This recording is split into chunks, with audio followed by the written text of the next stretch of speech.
Recording start हो गया है?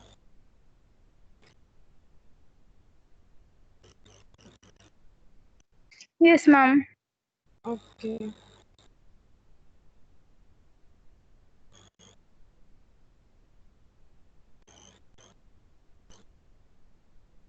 स्क्रीन शेयर हुआ?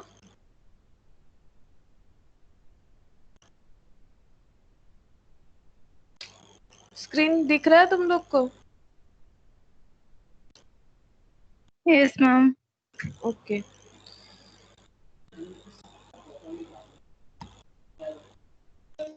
अच्छा तो देखो, हम काजल को नहीं पता इसलिए हम थोड़ा काजल को बता देते हैं, फिर हम लोग आज आज हम लोग एक्चुअली डिटर्मिनेंट पढ़ेंगे। इसके पहले हम लोग पढ़ रहे थे मैट्रिसेस। काजल तुमने कभी पहले मैट्रिस किया है? No ma'am. नो। अच्छा कोई बात नहीं।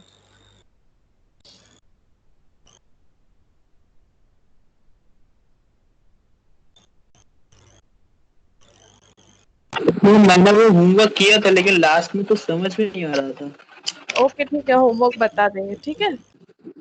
Okay ma'am. लास्ट में होमवर्क मतलब डिस्कस कर देंगे आधा घंटा। Okay ma'am. गुड इवनिंग हेम।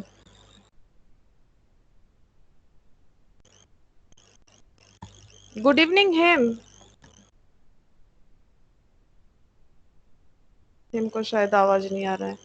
ओके तो थोड़ा मैट्रिसेस के बारे में बता देते हैं। तुम लोग को तो मैंने बताया है, काजल को थोड़ा बता देते हैं मैट्रिक्स है क्या। देखो, मैट्रिक्स कुछ नहीं है, डेटा जो होता है ना, डेटा को अगर हम लोग को कंप्यूटर में रिकॉर्ड करना है, ठीक है, डेटा को अगर हम लोग को कंप्यूटर में रिकॉर्ड करना है तो एक फॉर्मेट हम लोग मेंटेन करते हैं, ठीक है।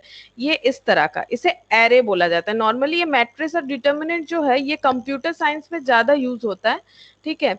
और इसमें हम लोग क्या करते हैं, डेटा को रो एंड कॉलम, मतलब जो डेटा है उसे रिकॉर्ड जो करना है उसको किस तरह से करना है, रो एंड कॉलम, रो और कॉलम के फॉर्मेट में हम लोग को रिकॉर्ड करना पड़ता है, दैट इज मैट्रिक्स होता है।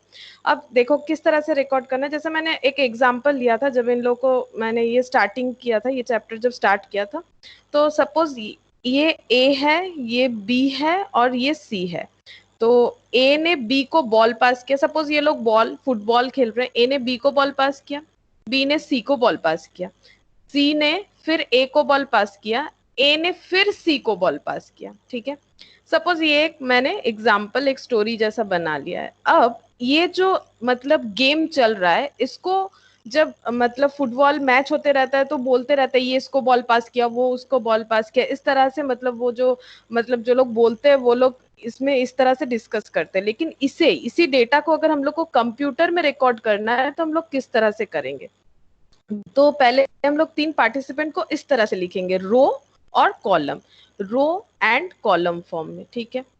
तो कॉलम मतलब हो जाता है हॉरिजॉन्टल, ठीक है, और रो मतलब हो जाता है वर्टिकल।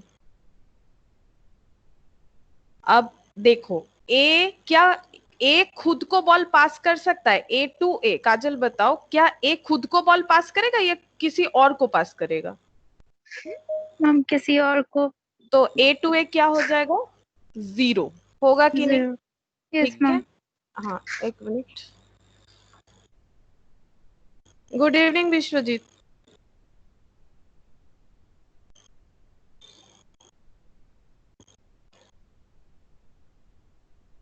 ए टू बी, क्या ए ने बी को बॉल पास किया है?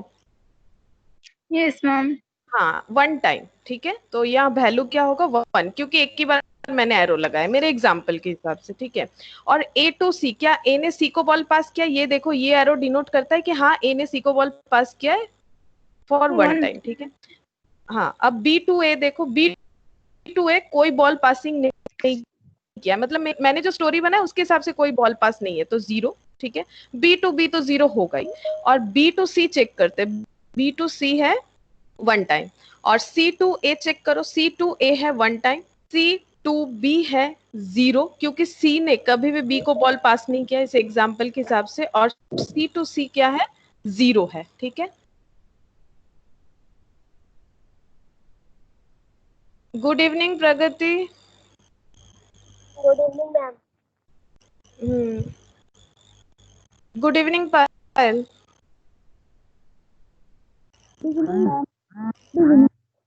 Vishwajeet good evening. Hem good evening.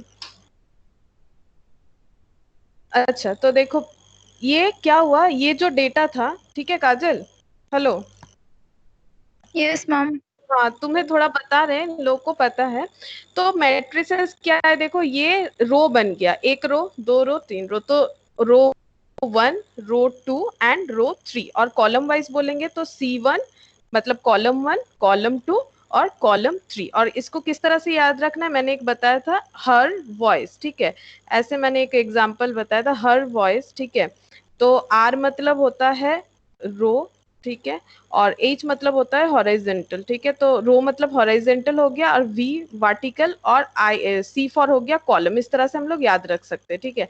तो रो मतलब हॉरिजेंटली जो है, और कॉलम मतलब जो वर्टिकली है, ठीक है।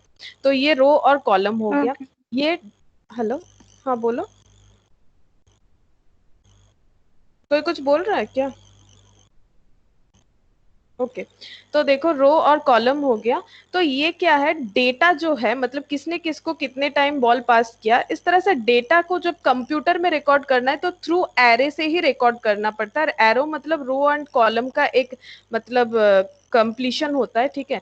तो ये रो और कॉलम से जो बना हुआ है, इसे हम लोग बोलेंगे मैट्रिक्स, ठीक है। हम लोग का मैट्रिक्स हो चुका है। आज हम लोग पढ़ेंगे डिटरमिनेंट, तो उसमें कोई प्रॉब्लम नहीं है कि मैट्रिक्स के साथ डिटरमिनेंट का बस ऐसा कोई रिलेशन नहीं है कि मतलब मैट्रिक्स नहीं पता हो तो हम लोग डिटरमिनेंट नहीं कर पाएंगे, हम लोग डिटरमिनेंट कर पाएंगे। डिटरमिनेंट का मतलब ये है कि मैट्रिक्स में हम लोग सिर्फ डेटा को रिप्रेजेंट करते हैं, डिटरमिनेंट में जो रिप्रेजेंटेड डेटा है उसका वैल्यू फाइंड आउट करेंगे, ठीक है। अभी हम लोग डेटा रिप्रेजेंट करना सीख रहे थे मैट्रिक्स में, और डिटरमिनेंट में हम लोग सीखेंगे डेटा जो है रिप्रेजेंटेड ऑलरेडी, उसका वैल्यू फाइंड आउट करना सीखेंगे। और ये जो मैट्रिक्स होता है, इसमें क्या होता है, इसमें ऑर्डर वाइटल होता है। ऑर्डर मतलब कितने ऑर्डर का मैट्रिक्स है, और ऑर्डर मतलब ऑलवेज हम लोग का होता है रो इनटू कॉलम, रो इनटू कॉलम। तो यहाँ रो कितने सारे हैं, 3 रो है और 3 कॉलम है। तो इस मैट्रिक्स का जो ऑर्डर है वो है 3 क्रॉस 3 बताएंगे, 3 क्रॉस 3, यहाँ पर रो और into column, 3 cross 3 that is row into column, और इसे यहाँ पर लिखना पड़ता है। और मैट्रिक्स के लिए हम लोग ये साइन यूज करते हैं, या फिर इस तरह से गोल में यूज कर सकते हैं। लेकिन जब डिटर्मिनेंट करेंगे, जब इसी रिप्रेजेंटेड डेटा का हम लोग को वैल्यू निकालना है, तो इसी डेटा को हम लोग इस तरह से लिखेंगे। अगर इसे डिटर्मिनेंट करना है, 0 1 1 0 0 1 1 0 0, इस तरह से लिखेंगे स्ट्रेट, दोनों साइड स्ट्रेट होगा, डबल नहीं होना चाहिए, दोनों साइड स्ट्रेट होगा। मैंने यहाँ पर डबल हो गया, मेरे यहाँ से डबल नहीं करना है, डबल करने से वो मैट्रिक्स हो जाता है। मैट्रिक्स के लिए 3 साइन यूज होता है, आइदर इस तरह से, या फिर इस तरह से, या फिर डबल, डबल स्ट्रेट लाइन। तो डिटर्मिनेंट में just single straight line use करना है। डिटर्मिनेंट मतलब है रिप्रेजेंटिंग जो डेटा है as the form of matrix, उसका वैल्यू फाइंड आउट करना ही डिटर्मिनेंट होता है। बस एक चीज समझो कि डिटर्मिनेंट उसी का होगा जो स्क्वायर मैट्रिक्स होगा। अब स्क्वायर मैट्रिक्स का मतलब हम बता देते हैं। अगर रो इक्वल टू कॉलम है, मतलब जितने सारे रोज है उतने ही सारे कॉलम्स होने से उसे स्क्वायर बोलते हैं। कोई भी चीज स्क्वायर तभी होता है ना जब उसका बोथ मतलब 4 साइड्स क्या होता है, इक्वल होता है। और यहाँ देखो 4 साइड्स इक्वल है, क्योंकि इधर से भी देखेंगे 3 डेटा, इधर से भी 3 डेटा, इधर से भी 3 डेटा, इधर से भी 3 डेटा। तो स्क्वायर मतलब वही नॉर्मल जो स्क्वायर का मतलब होता है वही होता है स्क्वायर मैट्रिक्स। अब स्क्वायर तभी होगा जब रो इक्वल टू कॉलम होगा, और रो इक्वल टू कॉलम होने पे ही हम लोग वैल्यू डिटरमाइन कर सकते हैं, अदरवाइज नहीं कर सकते। तो आज हम लोग जो पढ़ेंगे डिटर्मिनेंट, उसमें हम लोग को स्क्वायर मैट्रिक्स जो है उसका वैल्यू निकालना है, because determinant only applicable for the square matrix, other matrix के लिए एप्लीकेबल नहीं होगा। क्योंकि और भी बहुत सारे मैट्रिक्स होते हैं, जैसे रो मैट्रिक्स, कॉलम मैट्रिक्स, हम बाद में बताएंगे क्या होता है। और डिटर्मिनेंट मतलब हम लोग को स्क्वायर मैट्रिक्स का वैल्यू फाइंड आउट करना है। तो बोलो समझ में आया, आज हम लोग क्या पढ़ेंगे? Yes ma'am. ठीक है,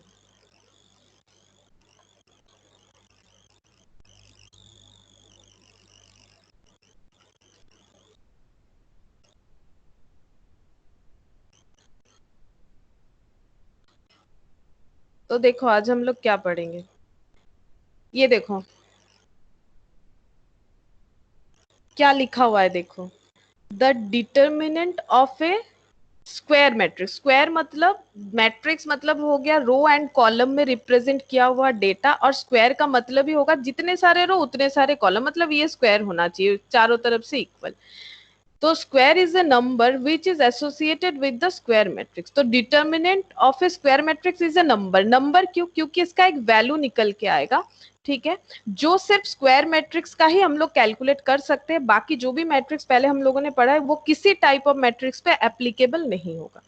दिस नंबर में बी पॉजिटिव, मतलब जब हम लोग कैलकुलेट करेंगे तो पॉजिटिव में भी आंसर आ सकता है, नेगेटिव जैसे मान लो +24 आ गया, -24 आ गया, या फिर 0 आ गया, तो ये वही बोल रहा है कि पॉजिटिव नंबर भी हो सकता है, नेगेटिव और 0। The determinant of a square matrix A commonly denoted by det A. जैसे यहाँ पर अगर हम एक मैट्रिक्स ले लेते हैं, डिटर्मिनेंट कर लेते हैं उसका 1 0 0 2 5 6 3 4 7 फॉर एग्जाम्पल, तो इसे कैसे लिखना है? डेट मतलब डिटर्मिनेंट का शॉर्ट फॉर्म डेट ए, इसे लिखेंगे डेट ए, ठीक है। डेट ए मतलब डिटर्मिनेंट ऑफ ए, मतलब ये वैल्यू जो है, ये जो डेटा है, इसको हम लोगों ने ए में असाइन करवाया है। ए बी सी कुछ भी लिख सकते हैं, नॉर्मली ए से स्टार्ट होता है, इसलिए इन लोगों ने लिखा है डिटर्मिनेंट ऑफ ए। और ये देखो मैंने बोला स्ट्रेट लाइन के अंदर लिखना है हम लोग को, डबल नहीं करना है, वो मेरा वहां पर पेन से डबल हो गया था बाई चांस, डबल नहीं करना है, स्ट्रेट लाइन। और डेल्टा, या फिर डिटर्मिनेंट को हम लोग किस चीज से डिनोट करेंगे? डेल्टा। तो 3 चीज से डिनोट कर सकते हैं। अगर जो डिटर्मिनेंट है उसको हम लोगों ने ए में असाइन करवाया तो डेट ए, बी में असाइन करवाया तो डेट बी, और या फिर इसके अंदर इस तरह से डिटर्मिनेंट भी, या फिर हम लोग डिनोट कर सकते हैं delta. The matrices which are not square do not have determinant, वो मैंने पहले ही बता दिया है, स्क्वायर मैट्रिक्स नहीं होगा तो डिटर्मिनेंट का वैल्यू मतलब डिटरमाइन नहीं कर सकते वैल्यूज का हम लोग, ठीक है। Determinant are quite useful to solving a system of linear equation. Linear equation को सॉल्व करने के लिए हम लोग डिटर्मिनेंट यूज करते हैं। They are also equations, they are also helpful in expressing certain formulas, ठीक है। जो भी इक्वेशंस होता है वो कभी कभी मतलब फॉर्मूला को एक्सप्रेस करने के लिए भी हम लोग डिटर्मिनेंट यूज कर सकते हैं, ठीक है। इसके अलावा डिटर्मिनेंट से हम लोग कोई भी ट्राइंगल जो होता है उसका हम लोग जो उसका एरिया है वो फाइंड आउट करने के लिए हम लोग डिटर्मिनेंट यूज कर सकते हैं। कोई भी पॉइंट जो है वो लीनियर है या फिर नॉन लीनियर है, कोलिनियर है या फिर नॉन कोलिनियर है, वो भी फाइंड आउट करने के लिए डिटर्मिनेंट का यूज हम लोग कर सकते हैं। अब यहाँ पर देखो डिटर्मिनेंट को हम लोग को कैलकुलेट किस तरह से करना है, ये हम लोग को सीखना पड़ेगा कि किस तरह से हम लोग को डिटर्मिनेंट को कैलकुलेट करना है। अब यहाँ पर देखो एक मैट्रिक्स, मैंने बताया मैट्रिक्स किस तरह से लिखना चाहिए, इस तरह से। इन लोगों ने जो लिखा है वही लिख रहा है, लेकिन हम अपने हिसाब से समझाएंगे, ठीक है। ए में असाइन करवाया गया है ए, तो ये जो मैट्रिक्स है ये जस्ट रिप्रेजेंटेशन ऑफ डेटा है, और यहाँ पर क्या है, रो 1 है और रो 2 है, और कॉलम 1 है कॉलम 2 है, यानी इसका ऑर्डर जो है, ऑर्डर हो जाएगा row cross column, number of rows cross number of column, number of rows 2, number of column 2, तो ऑर्डर है 2 क्रॉस 2, क्योंकि रो इक्वल टू कॉलम है तो ये एक स्क्वायर मैट्रिक्स है, ठीक है। और स्क्वायर मैट्रिक्स अगर है तो इसका वैल्यू हम लोग डिटरमाइन कर सकते हैं, यानी डेट ऑफ ए हम लोग कैलकुलेट कर सकते हैं, और जैसे डेट ऑफ ए करेंगे हम लोग को इसे स्ट्रेट लाइन के अंदर रिप्रेजेंट करना पड़ेगा, ये मैंडेटरी है। अब किस तरह से कैलकुलेट करना है वो देखो। कैलकुलेट करने के लिए हम लोग को इस तरह से करना है, ये इंक ठीक नहीं है, इसी से दिखाते हैं। ये देखो इस तरह से कैलकुलेट करेंगे, ये ही रूल्स है, इसे फॉलो करना पड़ेगा। मैंने जो एरो दिखाया, मैंने दिखाया ए से डी के तरफ और सी से बी के तरफ, तो हम लोग को करना क्या है, इनटू करना है, और यही फॉर्मेट फॉलो करना है। पहले ए से डी, तो ए इंटू डी, ठीक है, और सी इंटू बी, सी इंटू बी, इसी फॉर्मेट में हम लोग को लिखना है। तुम लोग पहले सी इंटू बी फिर ए इंटू डी नहीं लिख सकते हो, क्योंकि मैट्रिक्स का रूल्स यही होता है कि इस तरह से इंटू करना है हम लोगों को। तो ए इंटू डी और बी इंटू सी, और मिडिल में हमेशा होना चाहिए माइनस, मिडिल में होना चाहिए माइनस, तो आंसर आएगा ए इंटू डी यानी ए डी, माइनस हो गया सी डी। तो डिटर्मिनेंट ऑफ ए का वैल्यू ये आ गया। अब अगर इसे हम लोग कुछ डेटा के साथ करते, जैसे मान लो 2 - 3 फॉर एग्जाम्पल 1 और 7, तो हम लोग क्या करेंगे, 2 इंटू 7 करेंगे, माइनस मिडिल में, ये रूल्स है। फिर 1 इंटू माइनस ऑफ 3 है, ध्यान में रखो माइनस ऑफ 3 है। अगर किसी को प्रॉब्लम है साइन का तो फिर -3 लिखो, नहीं तो गलत हो जाएगा। तो 7 इंटू 2 14 माइनस, अब 1 इंटू -3 कितना होगा -3। अब 14 और माइनस माइनस में क्या होता है, प्लस होता है, 14 प्लस 3 तो कितना हो जाएगा 17। इस तरह से वैल्यू फाइंड आउट करना है। तो ये तुम लोग को याद रखना पड़ेगा कि हम लोगों को किस फॉर्मेट में इंटू करना है, starting from this point A into D और C इंटू बी, ये फॉर्मेट में करना है। ये हम लोगों ने कौन सा ऑर्डर ऑफ मैट्रिक्स किया, 2x2 यानी सेकेंड ऑर्डर। सेकेंड ऑर्डर मतलब जिसमें 2 ही रो है 2 ही कॉलम है, और थर्ड ऑर्डर मतलब जिसमें 3 रो 3 कॉलम होता है। तो ये देखो ये 2x2 इसीलिए लिखा हुआ है क्योंकि इसका ऑर्डर जो है वो सेकेंड ऑर्डर है। सेकेंड ऑर्डर मतलब 2 रो 2 कॉलम। तो 2x2 मैट्रिक्स ए, इसका वैल्यू इन लोगों ने लिखा है AD माइनस BC, जो कि एक मतलब नंबर नहीं है, ABCD है। और अगर नंबर होता है तो इसे कैलकुलेट करके लिखना पड़ेगा, ऐसा नहीं कि AD माइनस BC छोड़ दिए यानी 14 प्लस 3 छोड़ देंगे, नहीं, ये तो कैलकुलेट आगे नहीं हो सकता, इसीलिए यहीं तक किया हुआ है। और अगर कैलकुलेट होगा मतलब वैल्यूज दिए हुए हैं तो फिर हम लोग उसे पूरा कैलकुलेट करेंगे, तभी हुआ डिटर्मिनेंट। डिटर्मिनेंट मतलब ये जो डेटा दिया हुआ है मैट्रिक्स 2 3 1 7, इसका हम लोगों ने वैल्यू डिटरमाइन कर लिया, दैट इज 17। तो समझ में आया ये वाला किस तरह से कैलकुलेट करना है हम लोगों को।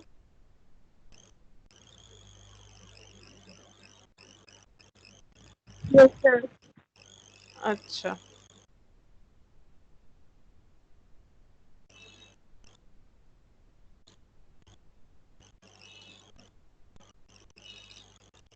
अब 3x3 देखो, इसमें थोड़ा दिमाग लगाना जरूरी है, बहुत ध्यान से सुनो।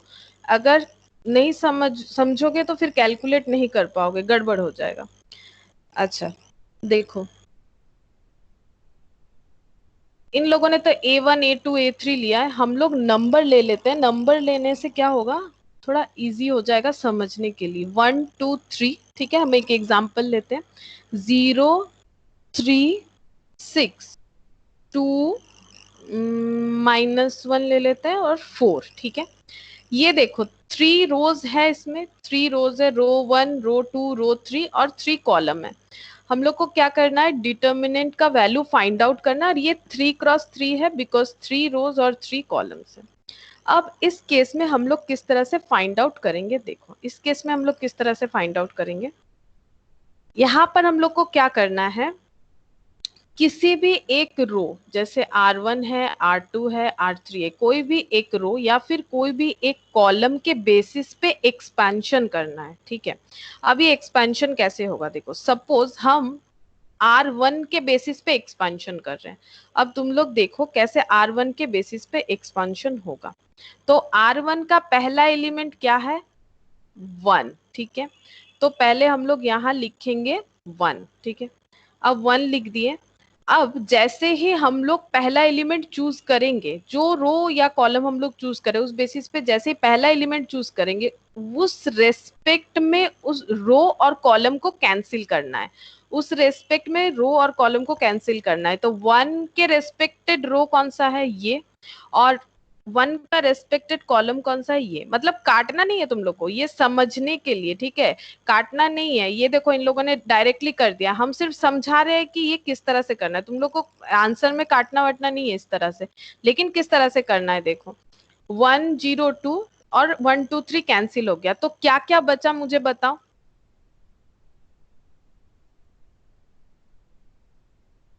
बताओ तो मुझे समझ में आएगा, तुम लोग को समझ में आ रहा है कि नहीं। हेलो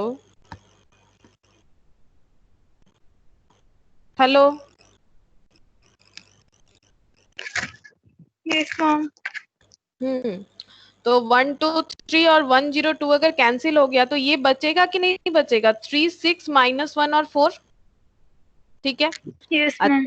हाँ, अब रो 1 का सेकेंड एलिमेंट कौन सा है, रो 1 मतलब इसी तरह से देखना है। तो 1 के बाद वाला एलिमेंट कौन सा है, 2, ठीक है। तो हम लोग यहाँ लिखेंगे 2, फिर यहाँ पर डिटर्मिनेंट लगाएंगे। अब 2 का रेस्पेक्टेड रो और कॉलम हम लोग को कैंसिल करना है, तो 2 का रेस्पेक्टेड रो तो यही है और 2 का रेस्पेक्टेड कॉलम ये है। अब अगर ये कैंसिल हो गया तो बचा क्या, यहाँ 0 2 और 6, सॉरी 0 2 और 6 4, 0 2 और 6 4।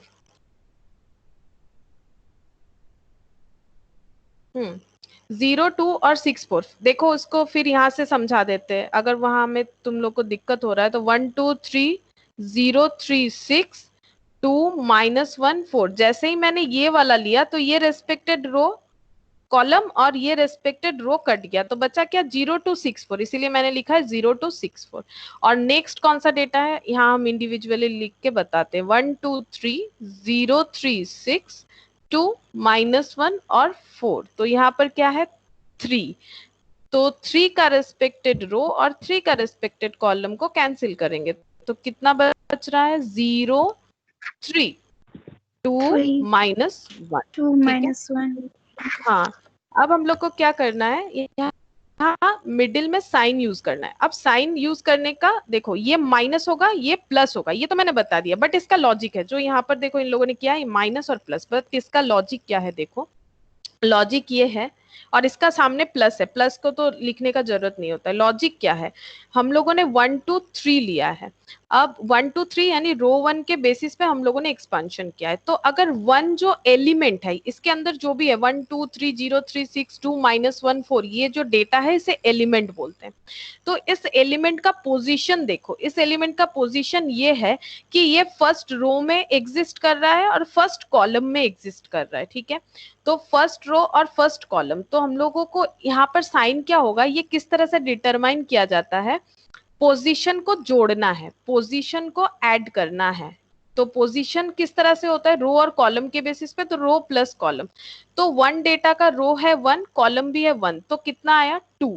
अगर ये इवन है, इवन अगर है तो पॉजिटिव, इवन अगर है तो पॉजिटिव, और अगर ऑड है तो नेगेटिव साइन होगा। अब इसका प्रूफ देखो, ये जो 2 एलिमेंट है, ठीक है, ये जो 2 एलिमेंट है इसका पोजीशन देखो, इसका रो कौन सा है, इसका रो तो वही है 1, लेकिन इसका कॉलम कौन सा है 2। तो 1 + 2 3, that is a odd number. अगर ऑड नंबर है तो वैल्यू क्या होगा माइनस, अगर ऑड नंबर है तो वैल्यू होगा माइनस। ठीक है, तो यहाँ पर इसीलिए माइनस लिखा गया है। और 3 के लिए चेक करो, 3 का पोजीशन, इसका रो 1 है लेकिन कॉलम 3 है, तो 3 + 1 कितना हो गया 4, that is a even number, इसीलिए यहाँ पर क्या हुआ पॉजिटिव।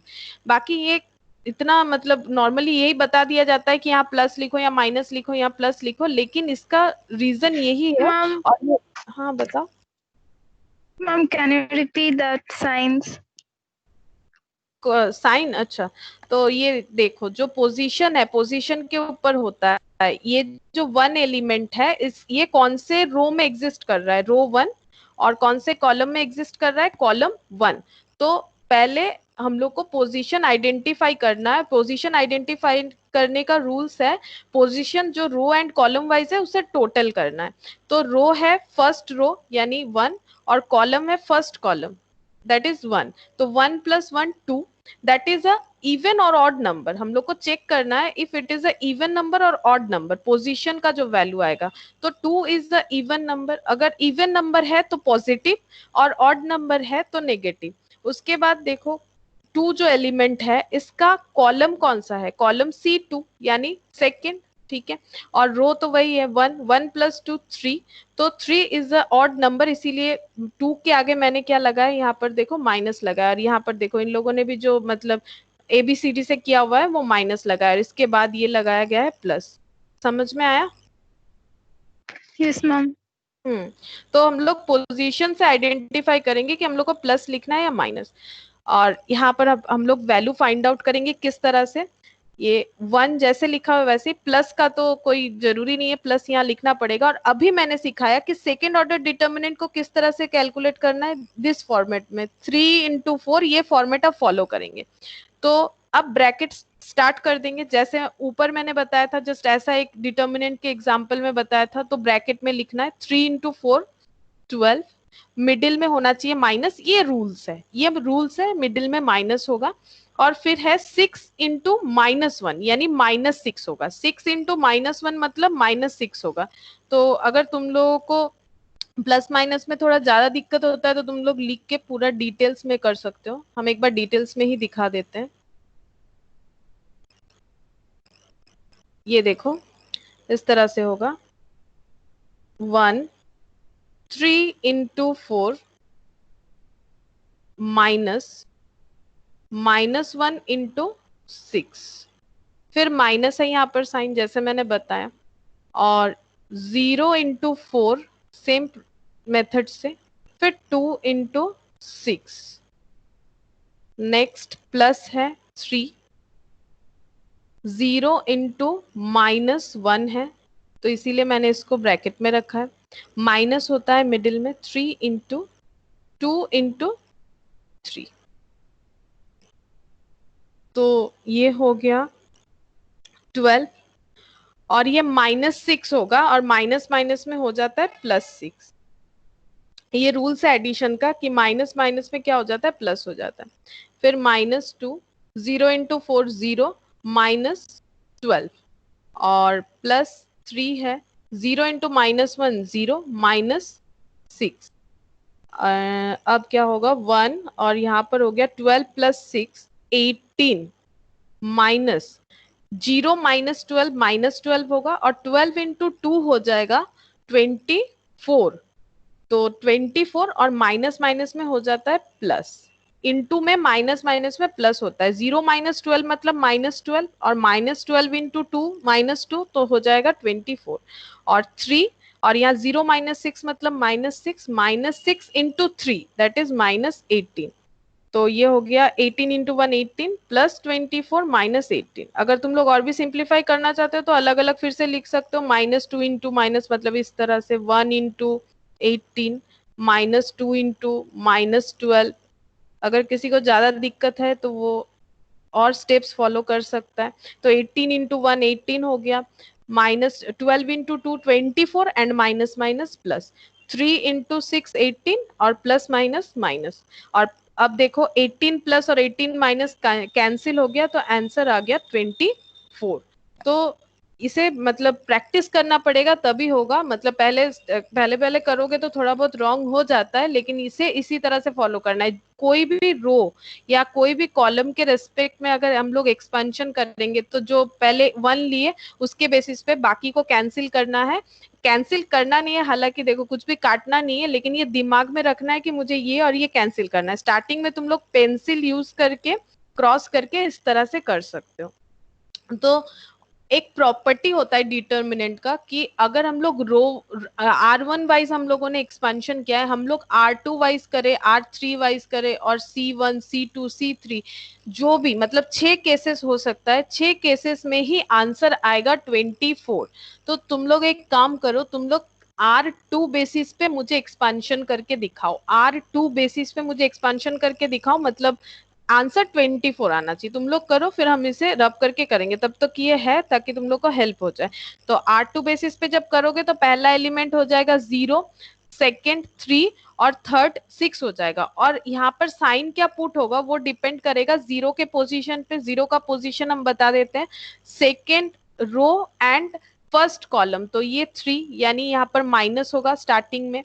3 का जो पोजीशन है वो 2 + 2 हो जाएगा, तो ये इवन नंबर हो जाएगा। 6 का जो पोजीशन है वो 2 + 3 हो जाएगा, यानी ये ऑड पोजीशन है, ये माइनस हो जाएगा। ठीक है, तो तुम लोग इसे एक बार ट्राई कर सकते हो, फिर हम यहाँ पर सॉल्व करके देंगे तो तुम लोग चेक कर सकते हो कि गलत हुआ है ये सही हुआ है, कहाँ पर गलत हुआ है इसे चेक कर सकते हो।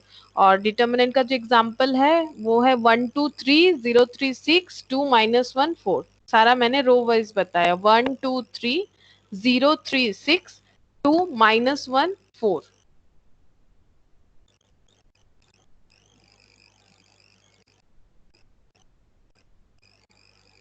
हेलो, कर रहे हो तुम लोग?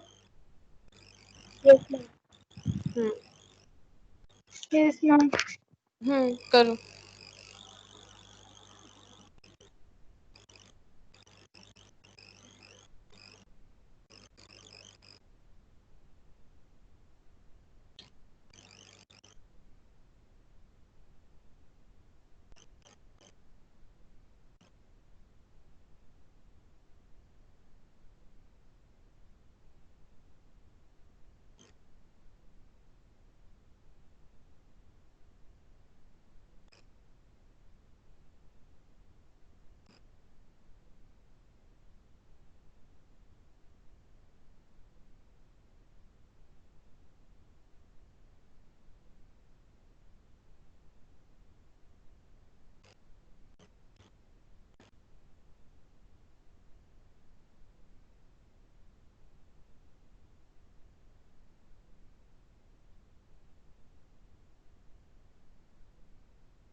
आ गया मैम।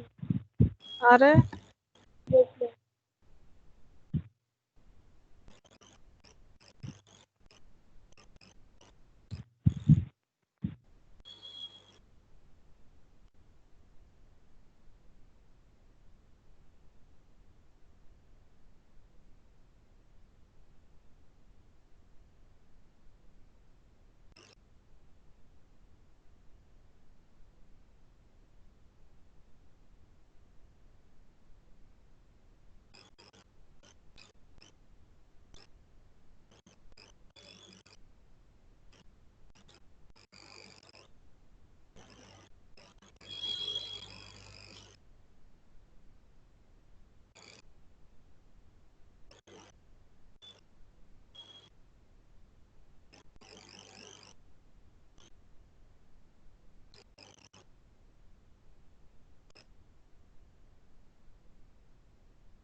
अच्छा, जिन लोगों से नहीं हो रहा हम उन लोगों को हेल्प करते हैं। देखो 1 2 3। हेलो। हेलो। हाँ हाँ मैम हो गया। हो गया। 13 आंसर आया है। नहीं, सेम आंसर आएगा, 24 आएगा। मैम दिखते हैं। वही तो है प्रॉपर्टी कि किसी से भी एक्सपांशन करो आंसर सेम आएगा। देखो दिखाते हैं।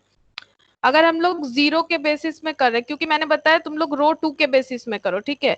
तो जीरो के बेसिस में कर रहे हैं। देखो हम कलर यूज करके कर रहे हैं ताकि तुम लोग को समझ में आ जाए। तो जीरो के बेसिस में करेंगे तो cancel this one and this one. तो क्या क्या बचा? 2 3 -1 एंड 4। देखो समझ में आया कि नहीं, तुम लोग देखते जाओ। समझ में आया पहला वाला?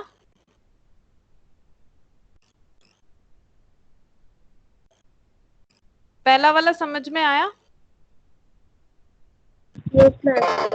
हाँ। और जीरो, जीरो जो है उसका पोजीशन देखो, जीरो जो है उसका पोजीशन रो 2 और कॉलम 1 है, यानी यहाँ पर क्या होना चाहिए? माइनस होना चाहिए।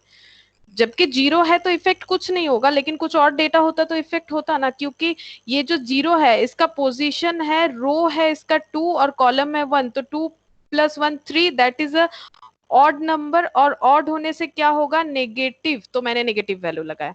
फिर नेक्स्ट देखते हैं क्या आ रहा है। नेक्स्ट हम लोग के पास वैल्यू है, अब हम ग्रीन इंक यूज कर रहे हैं। देखो इसके लिए तो ये लो 3, ठीक है? तो यहाँ पर मैंने दे दिया 3 ग्रीन। अच्छा, ये देखो 3।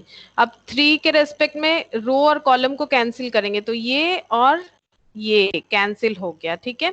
तो क्या बचेगा? देखो ग्रीन पे अब ध्यान दो, ग्रीन कलर पे। बाकी सब लिख सकते हैं हम लोग। ग्रीन बेसिस पे जो क्रॉस हो चुका है, तो क्या बच रहा है हम लोग का? 1 2। ये देखो, ये लो डार्कली कर दिया मैंने। 1 2 और ये हो गया 3 और ये हो गया 4, ठीक है? अब 3 का पोजीशन चेक करते हैं। 3 का पोजीशन क्या है? 3 का पोजीशन है, देखो रो 2 है और कॉलम जो है वो भी 2 है। तो 2 + 2 क्या हो गया? 4। तो ये हो गया इवन नंबर, तो ये होगा पॉजिटिव। तो यहाँ पर साइन लगाना है हम लोगों को पॉजिटिव। फिर नेक्स्ट कौन सा है? ये येलो से करते हैं। देखो नेक्स्ट कौन सा है? नेक्स्ट है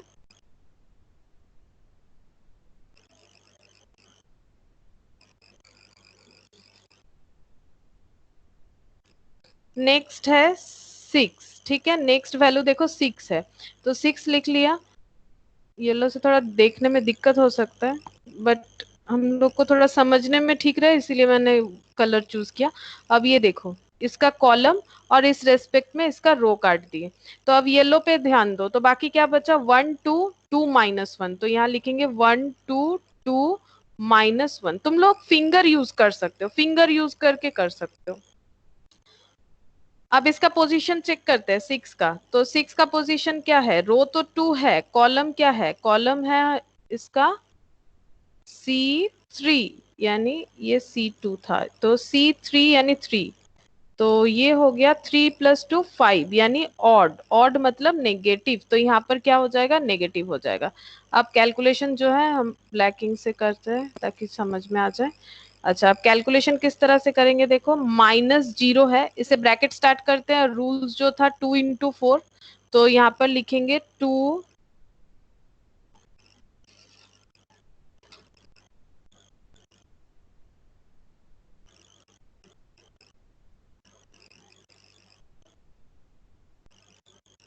तुम लोग करो, 1 मिनट।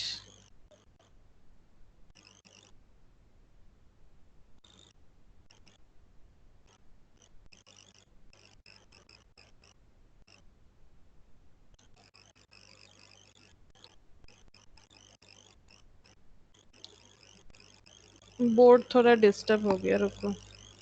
तुम लोग करो, समझ में तो आ गया होगा, बस इसे कैलकुलेट करो, कैलकुलेट करके देखो 24 आता है कि नहीं। हेलो। हाँ बोलो। हाँ मैम, आंसर आ गया 24। हाँ, अब मतलब मेरे बोलने का मतलब ये है, तुम लोग R1 से एक्सपेंशन करो, R2 से करो, R3 से करो, C1 C2 C3 से करो। अगर तुम लोग ऑड या इवन वो फाइंड आउट करके नेगेटिव पॉजिटिव फाइंड आउट करते हो और सही तरह से ऐड लेस एंड इनटू करते हो, तो सब केस में आंसर 24 ही आना चाहिए। हाँ मैम, आ गया 24। अरे ये क्या हो गया,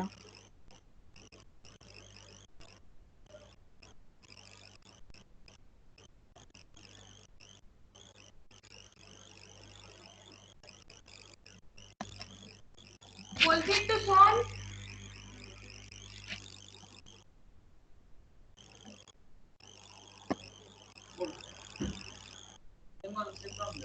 सेम प्रॉब्लम नहीं है, ये फंक्शन नहीं कर रहा है।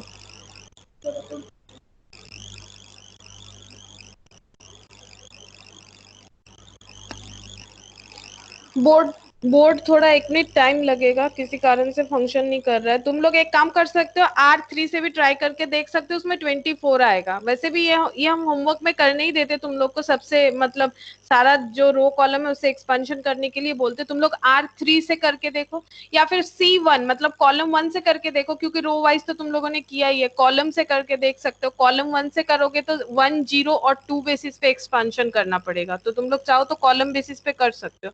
इसे जितना प्रैक्टिस करोगे उतना इजीली कर पाओगे, क्योंकि ये पूरा प्रैक्टिस करना पड़ेगा।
अच्छा, स्क्रीन शो हो रहा है तुम लोगों को?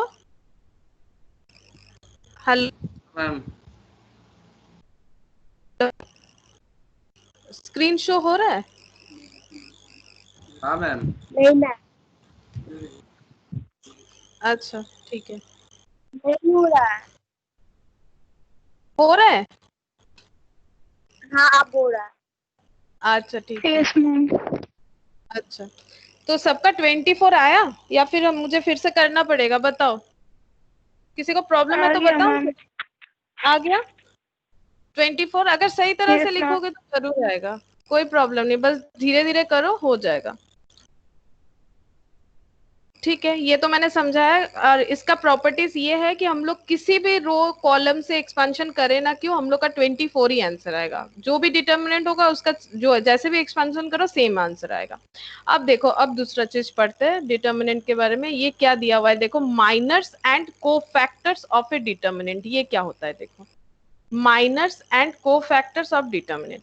Minor of the element of a determinant is the determinant of Mij by deleting ith row and jth column in which element is existing. मतलब क्या है देखो, अभी मैंने तुम लोग को सिखाया ना कि जो जिसके रेस्पेक्ट में एक्सपेंशन करेंगे उसे मैंने ऐसे सर्कल किया और उसके बेसिस का रो और कॉलम को मैंने कैंसिल कर दिया। देखो इसी चीज को बोला है minor of the element of a determinant. किसी भी डिटर्मिनेंट का माइनर मतलब क्या होता है, is the determinant of Mij। मतलब ये कैंसिल करने के बाद हम लोग को एक छोटा सा डिटर्मिनेंट मिल रहा था। जैसे हम लोगों ने वहां एग्जाम्पल में भी देखा कि हम लोग जब हम लोग का क्या था 1 2 3, हम लोग का एग्जाम्पल क्या था, फिर से लिखते हैं 1 2 3 0 3 6 एंड 2 -1 और 4 था। ठीक है, अगर अब हम लोग इसको एक्सपांशन कर रहे हैं 1 के रेस्पेक्ट में तो ये और ये कैंसिल हो जाता है और जो डिटर्मिनेंट मिल रहा है ये भी एक डिटर्मिनेंट है। सेकंड ऑर्डर डिटर्मिनेंट फॉर्मेट में लिखा है तो वही बोला जा रहा है minor of the element of a determinant is the determinant of Mij। Mij मतलब माइनर किसका निकाला है हम लोगों ने, 1 का माइनर निकाला है। ये एक डिटर्मिनेंट मिला है किस तरह से, by deleting ith row jth column. I मतलब रो को I से डिनोट कर सकते हैं और कॉलम को J से डिनोट किया जा रहा है। तो इस एग्जाम्पल के हिसाब से ith रो के जगह हम लोग बोल सकते हैं कि फर्स्ट रो, क्योंकि हम लोगों ने फर्स्ट रो डिलीट किया है और यहाँ पर फर्स्ट कॉलम। ठीक है, ये तो इन जनरल फॉर्म में बताया तो जहां जो डिलीट होगा तो first row first column delete हो जाने के बाद जो डिटर्मिनेंट मिलेगा, ठीक है, उसे हम लोग बोलेंगे माइनर। ठीक है, कोफैक्टर बाद में बता रहे तो ये हो जाएगा माइनर। अब देखो यहाँ पर देखो माइनर हम सिखाते हैं, यहाँ जो ABCD दिया हुआ है उस बेसिस में देखो। अब देखो let us consider the determinant, यहाँ एक डिटर्मिनेंट लिया गया है। ठीक है, अब हम लोग को माइनर निकालना है तो माइनर को m से डिनोट करेंगे, ये याद रखो, माइनर है तो m से डिनोट करेंगे। और ये क्या है, ये 1 1 1 2 क्या है, अभी मैंने पोजीशन बताया था। अगर हम लोग A1 को लेते हैं तो A1 का पोजीशन क्या है, रो का पोजीशन है 1 और कॉलम का पोजीशन है 1, तो M11 A1 के लिए हो जाएगा M11। फिर A2 के लिए क्या होगा, M ये जो है इसका पोजीशन देखो रो 1, ये तो रो 1 है ना, ये लो लिख देते हैं रो 1 कॉलम 1, तो 1 और ये कॉलम 2 है तो ये 1 और 2 हो गया। ठीक है, तो ये 1 2 लिखना है हमेशा, पहले रो फिर कॉलम, ये हम लोग को ऑर्डर फॉलो करना है। तो दूसरा हो जाएगा M12 और इधर ये जो लेंगे ये हो गया M और यहाँ पर देखो रो 1 यानी 1 और यहाँ पर कॉलम है 3 यानी हो जाएगा 3 1 3। सारे एलिमेंट का हम लोग को माइनर निकालना पड़ता है। जैसे डिटर्मिनेंट का जब वैल्यू निकालेंगे, कोई भी रो एक रो या कॉलम के बेसिस पे एक्सपेंशन करना है, लेकिन अगर बोला जाएगा कि डिटर्मिनेंट का माइनर्स निकालो तो सारे एलिमेंट को हम लोग को इस तरह से उसका रेस्पेक्टेड रो और कॉलम को एलिमिनेट करके छोटा छोटा डिटर्मिनेंट देखना है। तो B1 में अगर देखते हैं तो रो कौन सा है 2 कॉलम 1, तो ये हो गया इसका पोजीशन 2 1। और B2 में अगर जाएंगे तो देखो इसका पोजीशन क्या हो जाएगा, इसका सेकंड रो 2 और सेकंड कॉलम यानी 2 2। जस्ट सिंपल तुम लोग को समझना है। और ये देखो फिर से रो 2 B3 के लिए माइनर हो जाएगा 2 रो और ये हो गया 3 कॉलम क्योंकि ये थर्ड नंबर कॉलम में एग्जिस्ट कर रहा है। फिर C1 के लिए M क्या हो जाएगा, ये R3 है तो 3 1, ये लो 3 और 1 यहाँ से देख के हो जाएगा ये 3 और ये रहा 1। अच्छा उसके बाद क्या हो जाएगा 3 2, ये देखो C2 का क्या है 3 और 2 और C3 के लिए देखो C3 के लिए क्या हो जाएगा, C3 के लिए हो जाएगा 3 3 M33। अब चेक करते हैं इन लोगों ने क्या क्या लिखा है, ये देखो M11 उसके बाद लिखा है M12 उसके बाद M13 M21 M22 M, अच्छा यहाँ इन लोगों ने मिस्टेक कर दिया M22 और फिर से M22 लिख दिया, ये प्रिंटिंग मिस्टेक है, ये M23 होगा। ठीक है, M31 और M32 यहाँ पर भी गलत कर दिया है M32, जिन लोग के पास मतलब इंस्टीट्यूट का बुक है वो लोग इसको सही कर लो, M33 होगा, M33 सारे जगह पे 2 2 लिख दिया है तो M33 होगा। तो ये बन गया माइनर्स। ठीक है, अब ये तो एलिमेंट वाइज माइनर बन गया, मतलब A1 का माइनर है M11, A2 का माइनर है M12, A3 का माइनर है M13, इस तरह से। अब जैसे ही हम लोग किसी का माइनर कैलकुलेट करेंगे तो उस रेस्पेक्टेड रो और कॉलम को हम लोग को डिलीट करना है, ठीक है। उस डिलीटिंग, ये देखो डिलीटिंग, तो अगर हम लोग A1 के रेस्पेक्ट में करेंगे तो ये सारा और ये सारा डिलीट हो जाएगा, तो बचा क्या, B2 B3 C2 C3। तो देखो वही लिखा है B2 B3 C2 C3। अभी थोड़ी देर पहले हम लोगों ने इसी तरह से डिटर्मिनेंट का वैल्यू फाइंड आउट करना सीखा था। अब फिर इसको इंटू करेंगे B2 इंटू C3 और इसको इंटू करेंगे C2 इंटू B3, और इन दोनों के अंदर माइनस का साइन यूज होगा जो मैंने पहले ही बताया। फिर M12 जब यूज करेंगे सेकंड इसमें जब जाएंगे तो ये और ये कैंसिल हो जाएगा, तो बच्चा क्या, B1 C1 और यहाँ पर B3 C3, इस तरह से इन लोगों ने लिखा है। और सिमिलर रूल फॉलो करके हम लोगों को क्या करना है, इनटू करके माइनस करना है, तो ये बन जाएगा हम लोगों का माइनर। तो बताओ माइनर समझ में आया? माइनर और डिटर्मिनेंट का जो वैल्यू फाइंड आउट हो रहा है उसमें कुछ ज्यादा फर्क नहीं है। माइनर में ये हम लोग को सारे एलिमेंट के रेस्पेक्ट में करना है, और जब वैल्यू निकालना है तो कोई भी एक रो या फिर कोई भी एक कॉलम, एनी रो और एनी कॉलम, बट यहाँ पर सारे elements, each and every element को हम लोग को इस तरह से उसका रेस्पेक्टेड रो एंड कॉलम को डिलीट करना है। उसके बाद जो वैल्यू मिलेगा उसे माइनर्स बोलेंगे। और ये 1 1 1 2 का कंसेप्ट मैंने बताया कि ये इसका पोजीशन डिनोट कर रहा है। पोजीशन को हम लोग को ऑलवेज लिखना है पहले रो देन कॉलम, और रो वो यहाँ एलिमेंट को देखेंगे तो पता चल जाएगा कि कौन से रो में एग्जिस्ट कर रहा है और कौन से कॉलम में एग्जिस्ट कर रहा है। तो बताओ माइनर समझ में आया? अच्छा, अब हम लोग को अगर को फैक्टर्स फाइंड आउट करना है तो को फैक्टर्स किस तरह से फाइंड आउट होगा, देखो को फैक्टर ऑफ ए मैट्रिक्स क्या लिखा है, -1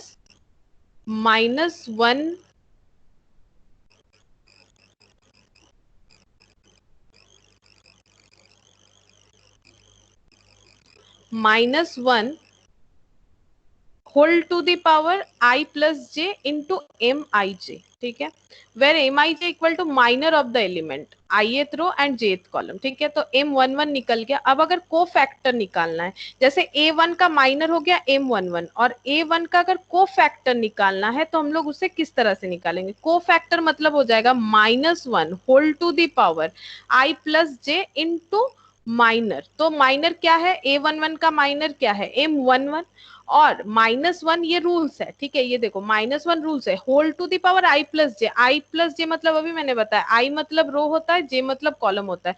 तो ये A1, फिर से इसका पोजीशन चेक करो, कौन से रो कौन से कॉलम में। अब तो चेक करना ही नहीं है दोबारा, बिकॉज M11 से तो पता ही चल जाएगा रो और कॉलम क्या है। तो ये लो 1 + 1 तो कितना हो गया, 1 + 1 2 हो गया। तो -1 whole to the power 2 into M11।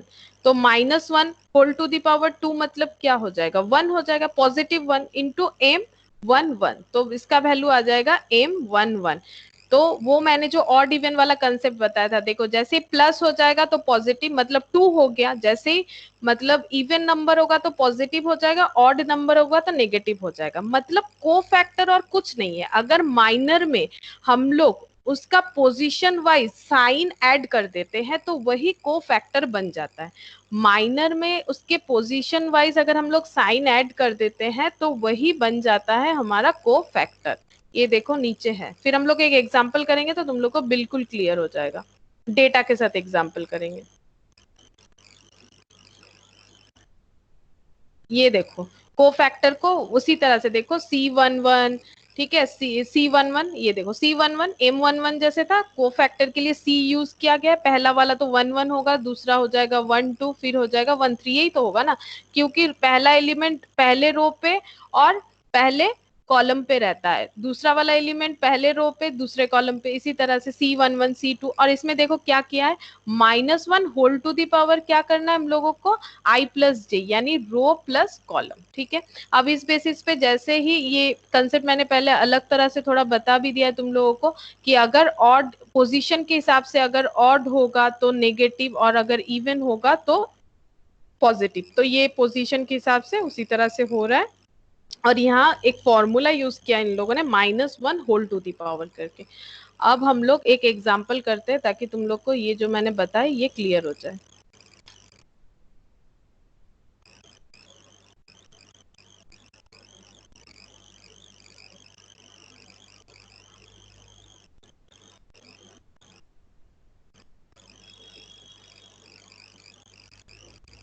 अच्छा ये लो, ये क्वेश्चन हम लोग करते हैं।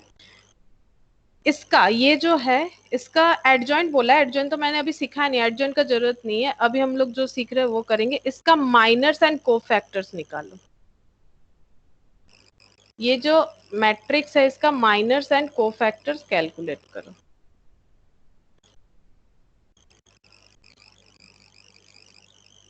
ये जो मैट्रिक्स है इससे पहले डिटर्मिनेंट में इसको छोड़ दो, एडजॉइंट नहीं, इसका माइनर्स एंड कोफैक्टर्स कैलकुलेट करेंगे हम लोग। तो तुम लोग डिटर्मिनेंट को कॉपी में लिख लो, ये मैट्रिक्स फॉर्म में लिखा हुआ है। हम लोग पहले इसे डेट ए में कन्वर्ट करेंगे, 140 -122 002, इसे लिख लो। फिर हम तुम लोग को सोल्यूशन करके दिखाते हैं कि किस तरह से होगा माइनर्स एंड कोफैक्टर्स। लिख लिए हो तो मुझे बताओ, तो हम बोर्ड में जाके इसको लिखते हैं, इसका सोल्यूशन करते हैं। 140 -122 002।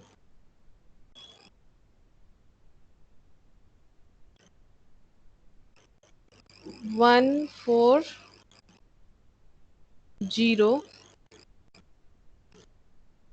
-122 140 -122 002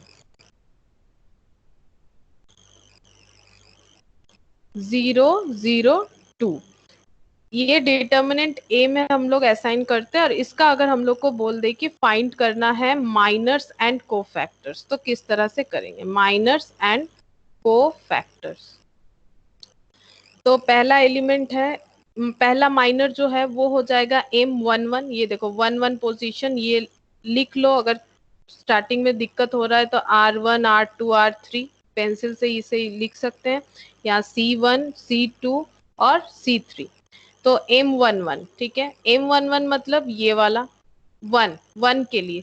तो 1 के लिए 1 का रेस्पेक्टेड, इसमें ज्यादा काट नहीं सकते क्योंकि बहुत सारा फिर क्रॉस क्रॉस हो जाएगा। हम एक स्टार्टिंग दिखा देते हैं, ये और ये कैंसिल हो जाएगा, ठीक है, this one and this one. तो क्या बचा 2202 M11। सिमिलरली M4 जो है उसके लिए हो जाएगा M12। कैसे पता चला, ये देखो ये 1 और ये देखो 2, 4 इसमें बिलोंग कर रहा है M12। अब M12 के रेस्पेक्ट में करेंगे तो ये कैंसिल हो गया और ये वाला कॉलम कैंसिल हो जाएगा। तो क्या बचेगा -1022 -1022। तुम लोग फिंगर यूज करके कर सकते हो, या फिर पेंसिल या पेन है उससे मतलब उसको कॉपी में हाइड करके कर सकते हो। फिर M13 तो 0 के रेस्पेक्ट में हो जाएगा, तो -1200 -12 और 00। फिर M21 यानी -1 के रेस्पेक्ट में। तो -1 के रेस्पेक्ट में हम पहला वाला दिखा देते हैं, ये कैंसिल हो जाएगा, this one and this one. तो क्या बचेगा 4002 4002। फिर M22 के लिए क्या हो जाएगा, ये वाला, ये 2 है तो ये और ये कैंसिल हो जाएगा। ये देखो ध्यान दो, ये और ये कैंसिल हो जाएगा, तो 1002 1002। फिर M23, अगर M23 हम लोग ले लेते हैं तो 1400 1400। नेक्स्ट है M31। तो M31 यानी कौन सा एलिमेंट है, 0 के रेस्पेक्ट में, ये इसका रो और ये इसका रो और ये कॉलम, तो 4202 4202। और दो है M32।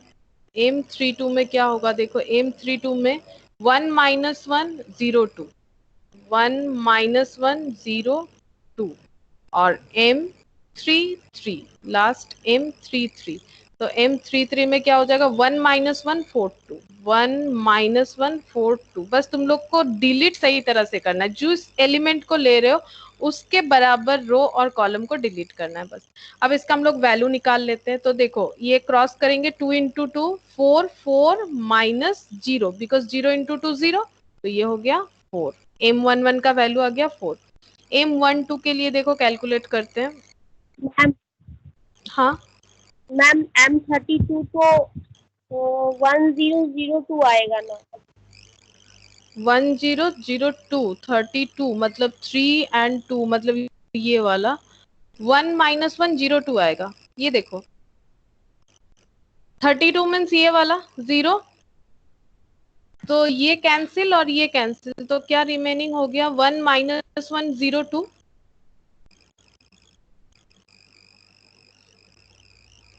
हेलो हाँ मैम। हाँ अच्छा, अब देखो माइनस 1 इंटू 2 तो -2 और 2 इंटू 0 हो गया 0, तो ये हो गया -2। अच्छा 1 3 का यहाँ कर लेते हैं कैलकुलेशन। -1 इंटू 0 0 और 2 इंटू 0 0, तो ये माइनस, ये हो गया 0। ठीक है, अब ये 2 1 का देखो 4 इंटू 2 8। हेलो हेलो हेलो हाँ बोलो। हेलो हाँ बोलो। मैम 1 2 मैम 102 माइनस मैम -1 0 2 होगा ना M12। हाँ हाँ 1 2 में तो वही लिखा है देखो -1022।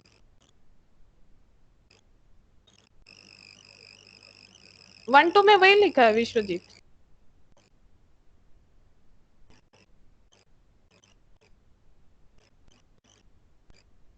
हेलो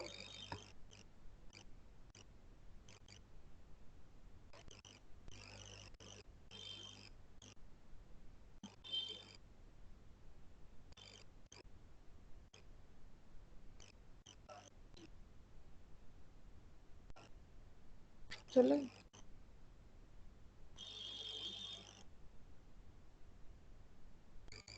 देखो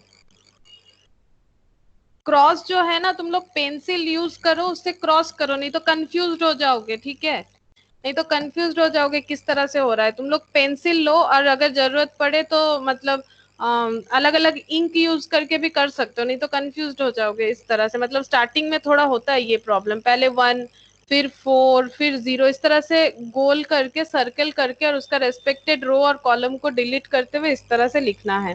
तो एक बार टैली करो मेरे साथ, माइनर तुम लोगों का सही आया है कि नहीं देखो, फिर हम को फैक्टर दिखाते हैं। एक बार टैली कर लो मेरे साथ, माइनर सही आया है कि नहीं।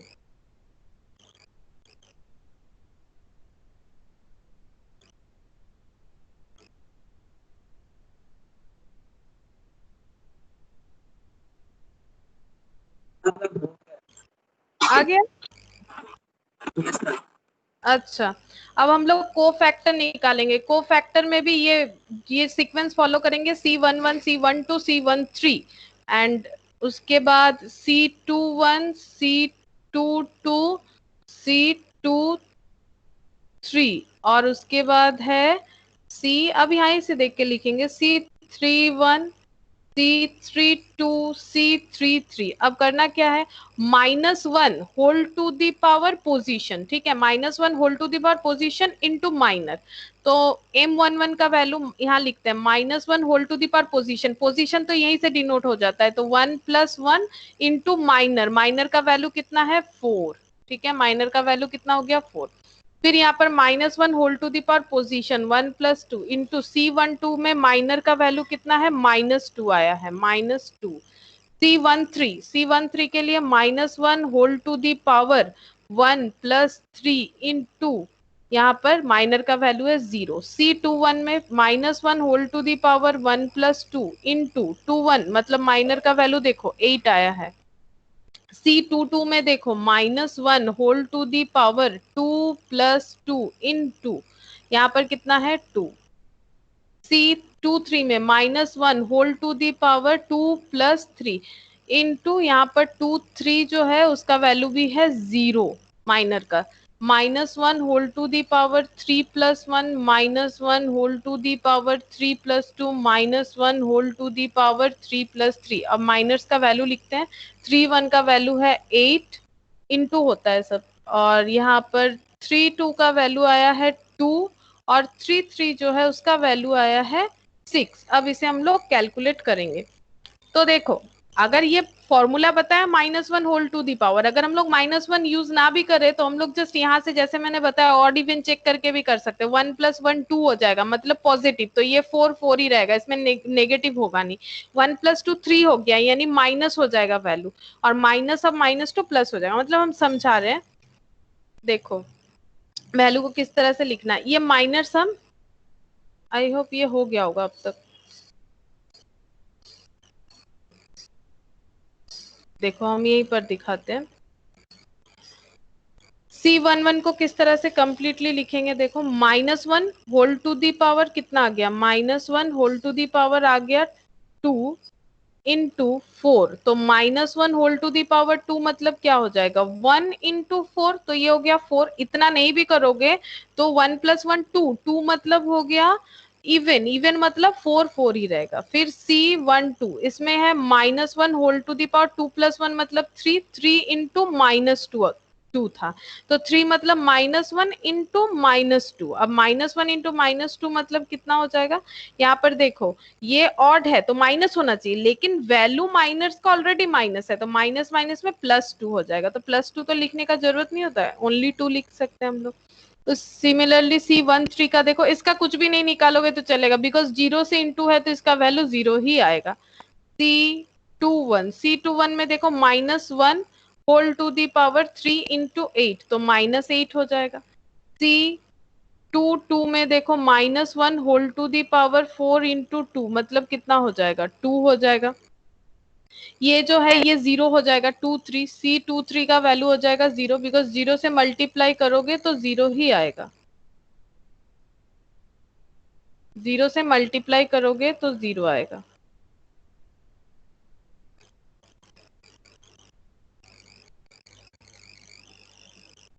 C23 ये है -1 whole to the power 5 into 0, तो ये हो गया 0।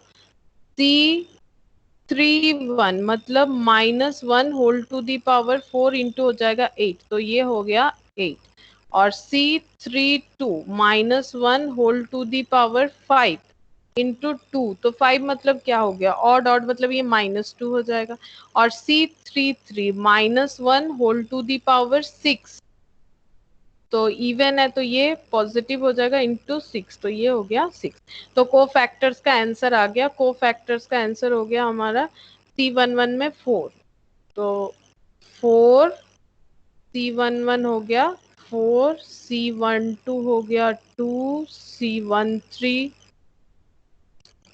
0, C21 -8, C22 2, C23 0, C31 8, C32 -2, C33 6, तो ये वैल्यू होना चाहिए। चेक करो, हम यहाँ पर भी PDF में भी दिखा देते हैं, इन लोगों ने करके रखा है, ये देखो माइनर्स एंड कोफैक्टर्स निकाला हुआ है, लेकिन इन लोगों ने डायरेक्ट कर दिया। ये देखो 420 हम लोगों का भी वही आया है, चेक करो 420 पहला, ये देखो 420, ठीक है। उसके बाद -820, -820, ये देखो -820 इन लोगों ने डायरेक्ट कर दिया। फिर 8 -2 6 हम लोग का देखते हैं, 8 -2 6 एकदम करेक्ट हुआ है, कोई भी हम लोग का कैलकुलेशन गलत नहीं हुआ है, लेकिन ये बहुत ही ध्यान से करने का चीज है, नहीं तो कैलकुलेशन गलत हो जाता है।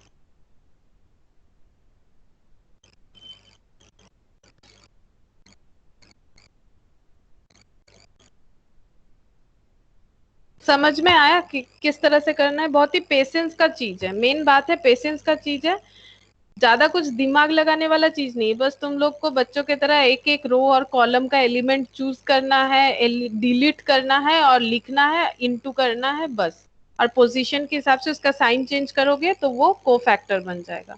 तो माइनर इक्वल टू क्या हो गया, इसका जीस्ट ये निकल के आया, हम लोग ऐसे बोल सकते हैं माइनर इक्वल टू हो गया -1 whole to the power i plus j, sorry cofactor equal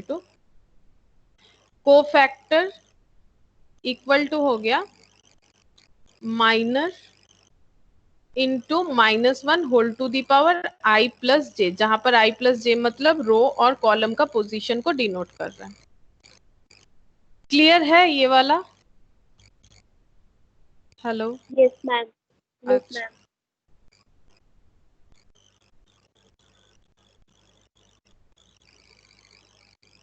अच्छा, अब यहाँ पर जो क्वेश्चन था देखो, यहाँ पर मैंने बोला था ये एडजॉइंट को छोड़ो, माइनर और कोफैक्टर हम लोग करते हैं। अब एडजॉइंट मतलब क्या होगा, ये देखो एडजॉइंट भी अब सीख जाओगे। एडजॉइंट ऑफ मैट्रिक्स मतलब क्या है? एडजॉइंट ऑफ मैट्रिक्स मतलब है एडजॉइंट ऑफ ए हाँ हाँ बोलो, हाँ विश्वजीत बोलो, सुन रहे हैं। हेलो?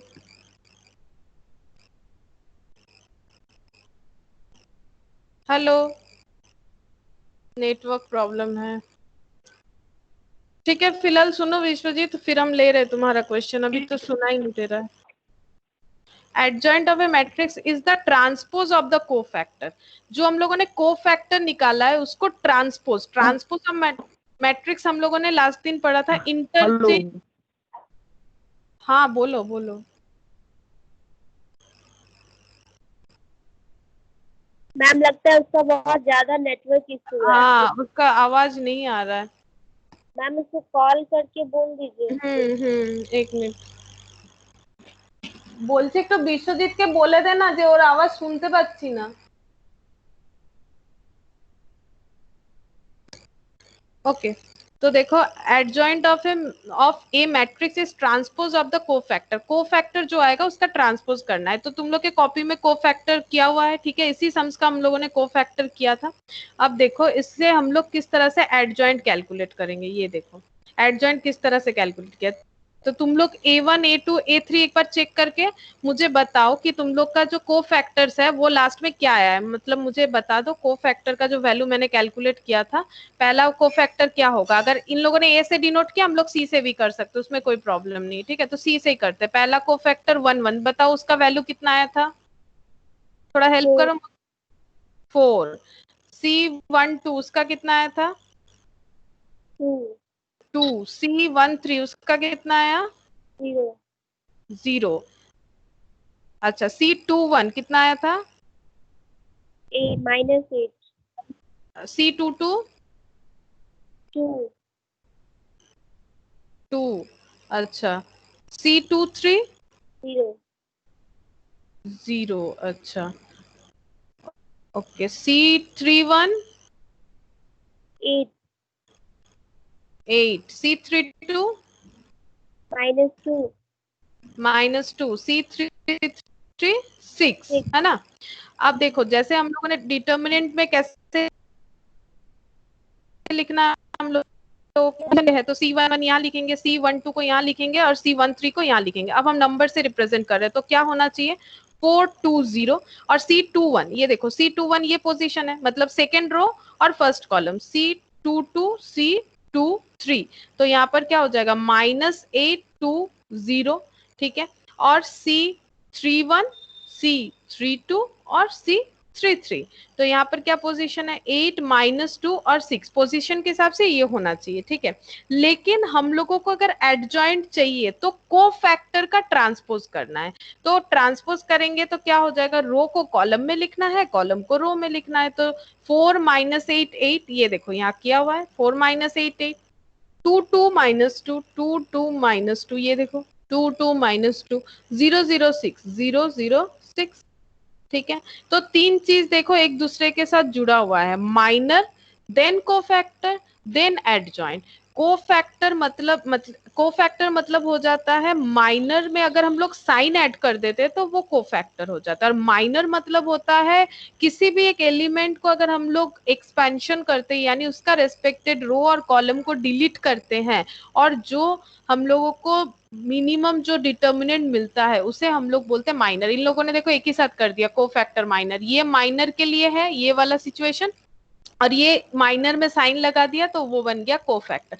अब कोफैक्टर का जो एलिमेंट्स है उसे अगर ट्रांसपोज करके लिखेंगे क्योंकि कोफैक्टर के हिसाब से एलिमेंट्स इस तरह से पुट होने चाहिए थे, लेकिन उसे अगर हम लोग इंटरचेंज कर देंगे रो और कॉलम को तो उसे हम लोग बोलेंगे adjoint of matrix. Adjoint of matrix. तो हम लोग 3 चीज सीखे, ध्यान से देखो। माइनर सीखा हम लोगों ने, कोफैक्टर सीखा और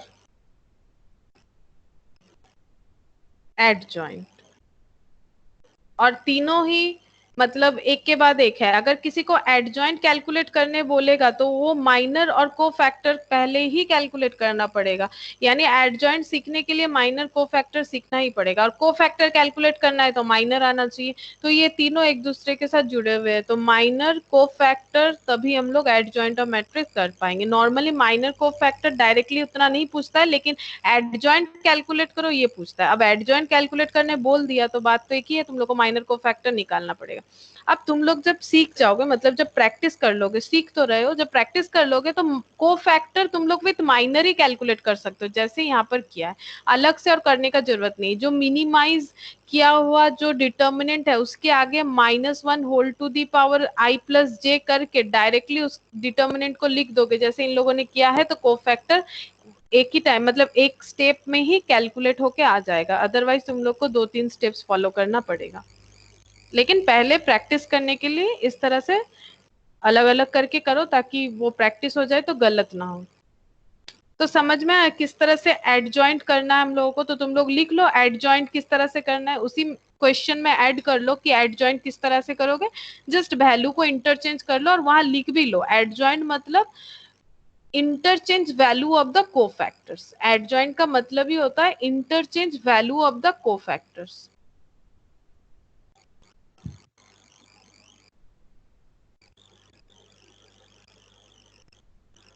यस मैम। ठीक है।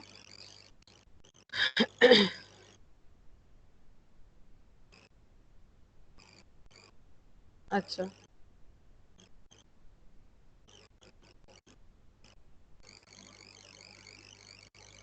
अब हम लोग सिंगुलर एंड नॉन सिंगुलर पढ़ लेते हैं। सिंगुलर और नॉन सिंगुलर क्या होता है।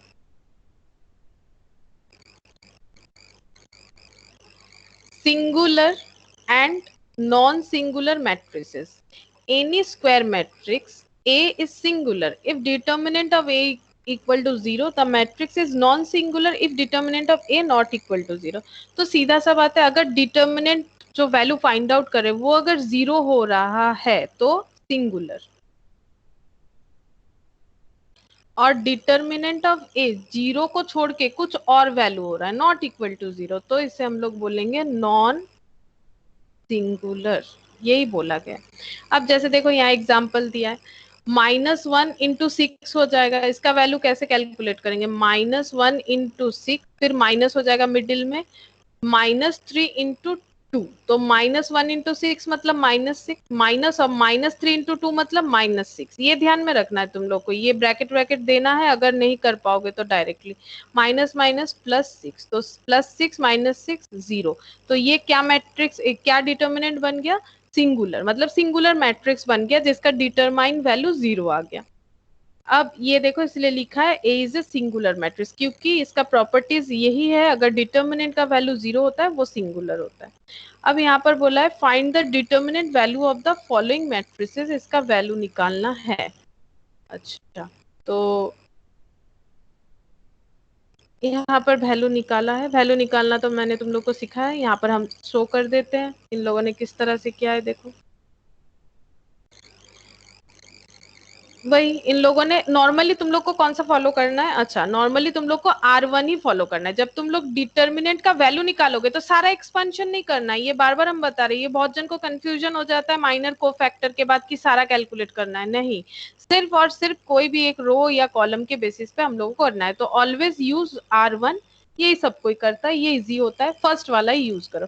तो 1 के रेस्पेक्ट में देखो ये और ये कैंसिल, तो क्या बचा 5 6 8 9। 2 के रेस्पेक्ट में दिस वन कैंसिल, तो बच गया 4 7 6 9, ठीक है। और ये 3 के रेस्पेक्ट में ये और ये कैंसिल हो गया, बचा 4 5 7 8, ठीक है। अब प्लस माइनस का क्या है, अगर याद रख सकते हो तो प्लस माइनस प्लस ये फॉर्मेट में होगा। इसका रीजन यही होता है, ये फर्स्ट वाला जो है ये इवन पोजीशन में है, देख लो, ये ऑड पोजीशन में है, ये इवन पोजीशन में। क्यों? क्योंकि 1 जो है वो रो 1 और कॉलम 1 में है, तो 1 + 1 2। जो 2 था वो रो 1 और कॉलम 2 में है, तो 2 + 1 3, यानी ऑड, इसीलिए यहाँ पर माइनस साइन यूज हुआ है। और नेक्स्ट देख लो, फर्स्ट रो और थर्ड कॉलम यानी 4 इवन, तो इसका पॉजिटिव ऑड, ये भी इवन, तो ये देखो पॉजिटिव, तो इसके आगे पॉजिटिव जो डिनोट करने का जरूरत नहीं होता है, माइनस और प्लस।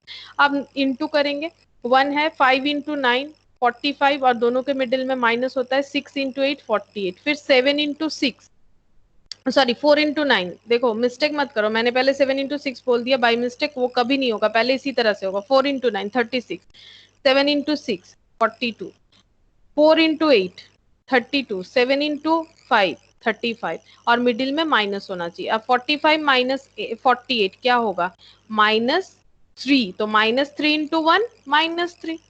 36 - 42, तो 36 - 42 कितना होगा, -6 होगा। -6 × -2 तो +12, 6 × 2 12, और -2 है और -6 है, तो ये हो जाएगा +12। ये सब कैलकुलेशन तुम लोग को ध्यान में रखना है। 32 - 35, तो 32 - 35 हो जाएगा -3, तो +3 × -3, पहला बात है 3 × 3 9 हो जाएगा, और इधर प्लस है, प्लस माइनस में इंटू करने से माइनस हो जाता है। मतलब इंटू में क्या होता है देख लो, अगर किसी को याद नहीं है तो ये देखो, इनटू का प्रॉपर्टीज क्या होता है, देखो इनटू का प्रॉपर्टीज इस तरह से होता है, माइनस माइनस क्या हो जाता है इनटू में प्लस। अगर दो माइनस साइन का डेटा है और दोनों में इनटू हो रहा है तो प्लस होता है, माइनस प्लस में माइनस, प्लस माइनस में माइनस, माइनस माइनस, अच्छा माइनस माइनस तो बता ही दिया, प्लस प्लस में प्लस, ये तो सबको पता है, प्लस प्लस में प्लस होता है, बस उसी को फॉलो करना है हम लोग को। -3 + 12 -9, तो -3 और -9 क्या हो जाएगा, ऐड हो जाएगा दोनों माइनस, तो -12 हो जाएगा। तो ये हो गया -12 + 12, तो कैलकुलेट करोगे तो 0 आ जाएगा। तो इसको भी हम लोग बोल सकते हैं सिंगुलर मैट्रिक्स। ये जो एग्जाम्पल 14 था ये बन गया हमारा singular matrix, because singular matrix वही होगा अगर डिटर्मिनेंट का वैल्यू 0 हो जाएगा, तो इसे हम लोग बोलेंगे सिंगुलर मैट्रिक्स।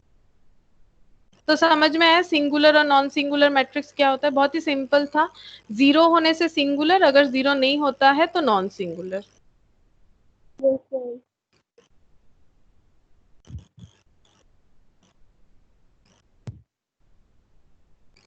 अच्छा अब प्रॉपर्टीज देखो, प्रॉपर्टीज जो है इसे चेक करते हैं, प्रॉपर्टीज को प्रूव करते हैं। पहला प्रॉपर्टीज क्या बोला है देखो, the value of the determinant remains unaltered interchanged if its rows or column interchange, ठीक है। the value of determinant remains unaltered, determinant का वैल्यू अनऑल्टर्ड मतलब चेंज नहीं होगा अगर हम लोग इसका रो और कॉलम को इंटरचेंज करते हैं तो, ठीक है। तो इसको देखो, इसका एग्जांपल लेके हम बता देते किस तरह से होगा। अब हम वही वाला एग्जांपल लेंगे जो स्टार्टिंग में मैंने लिया था, 1 2 3 0 3 6 और 2 -1 और 4। इससे तुम लोग का आंसर कितना आया था याद है तुम लोग को, 24 आया था। अब हम लोग का प्रॉपर्टीज जो है वो बोल रहा है कि अगर हम लोग रो कॉलम को इंटरचेंज करेंगे तो भी आंसर 24 ही होगा, तो ठीक है। रो को कॉलम में लिखते हैं, कॉलम को रो में लिखते हैं, तो 102 को रो में लिख दिया मैंने, 2 3 -1 और 3 6 4, ठीक है। अब हम लोग कैलकुलेट करते हैं, तो 1 के रेस्पेक्ट में कैलकुलेट करेंगे। अब देखो मुझे आदत हो गया है, ठीक है, तो हम डायरेक्टली कैलकुलेट करेंगे। तुम लोग भी जब सीख जाओगे तो डायरेक्टली कैलकुलेट कर सकते हो जब हैबिचुएट हो जाओगे। तो 1 के रेस्पेक्ट में ये और ये अगर कैंसिल हो जाएगा, कैंसिल करके दिखाते हैं कौन सा कैंसिल होगा। 1 के रेस्पेक्ट में अगर ये और ये कैंसिल हो जाएगा तो बचा क्या, 3 माइनस 1 6 4। इसको हम यहीं पर कैलकुलेट कर लेंगे तो 4 इंटू 3 क्या हो जाएगा, 12, ठीक है। और 6 इंटू -1 -6 होगा। और मिडिल में क्या होता है, माइनस होता है, तो माइनस ऑफ -6 होगा। देखो तो समझ में आया।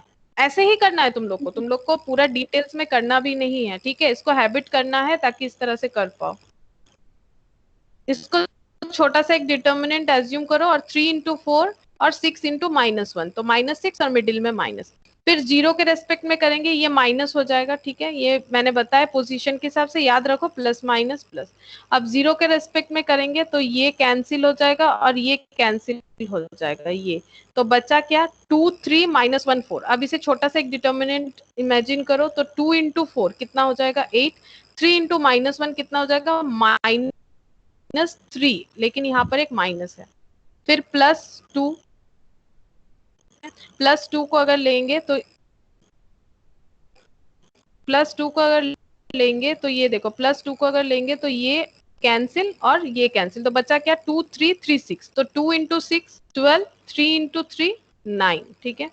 अब 1 12 माइनस माइनस में +6 हो जाएगा, -0 8 प्लस 3 +2 12 -9, तो ये हो जाएगा 1 into 18 minus 0 into 11 plus 2 into 3, तो ये हो गया 18 और ये तो 0 हो जाएगा, प्लस हो जाएगा 6, 18 प्लस 6 कितना होता है 24। तो प्रॉपर्टीज प्रूव हुआ कि डिटर्मिनेंट का अगर हम लोग रो और कॉलम इंटरचेंज कर देंगे तो उसका वैल्यू अनऑल्टर्ड रहेगा। तो पहला प्रॉपर्टी समझ में आया, Yes, ma'am. ठीक है।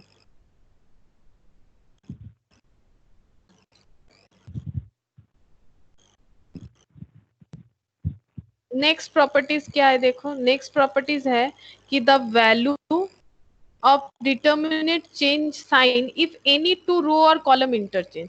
अगर कोई भी दो रो या कॉलम को इंटरचेंज करेंगे, सिर्फ दो होना चाहिए, एनी टू, ठीक है, 2 से ज्यादा नहीं। पहले हम लोगों ने तीनों का तीनों रो और कॉलम इंटरचेंज कर दिया, अब यहाँ पर बोल रहा है कि एनी 2 रो और कॉलम अगर इंटरचेंज करेंगे तो वैल्यू क्या हो जाएगा, वैल्यू तो सेम रहेगा लेकिन साइन चेंज हो जाएगा, यानी आंसर होना चाहिए -24। हम लोग उसी को लेके करते हैं, -24 होगा। तो हम लोग का डिटर्मिनेंट जो ओरिजिनल डिटर्मिनेंट था वो है 1 2 3 0 3 6 और 2 -1 और 4, ठीक है।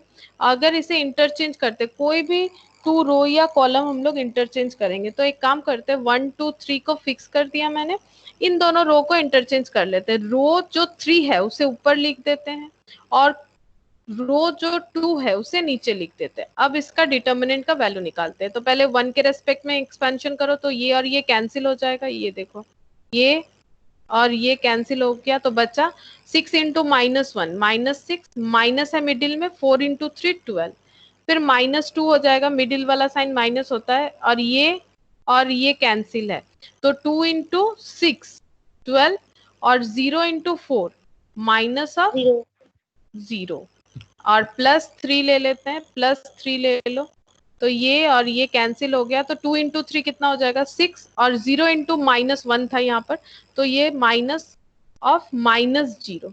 वैसे भी 0 में माइनस प्लस में फर्क नहीं है, फिर भी हम लिख दिए। माइनस कितना हो जाएगा 18, -2 इंटू कितना हो गया 12, +3 इंटू क्या हो जाएगा 6, तो ये देखो -18 -24 +18, तो देखो +18 -18 कैंसिल, आंसर आ जाए। हाँ बोलो। Hello hello. हाँ मैम आंसर आ गया। आंसर आ गया, ठीक है। तो ये प्रॉपर्टी भी समझ में आया। Yes, ma'am. और नेक्स्ट प्रॉपर्टी देखो, नेक्स्ट प्रॉपर्टी क्या है, the value of the determinant is 0 if any two the value of determinant is equal to 0। अच्छा यहाँ पर ना डेटा पूरा लिखा हुआ नहीं है। द वैल्यू ऑफ डिटर्मिनेंट ये हो जाएगा, the value of determinant is 0 if any two row और कॉलम्स आर आइडेंटिकल होगा, जो यहाँ पर लिखा हुआ नहीं है। आइडेंटिकल होना चाहिए, अगर आइडेंटिकल होगा तो आंसर हो जाएगा 0।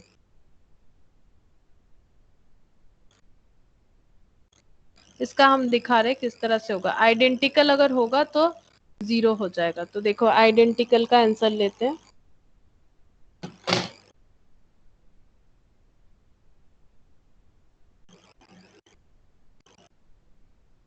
वन टू थ्री,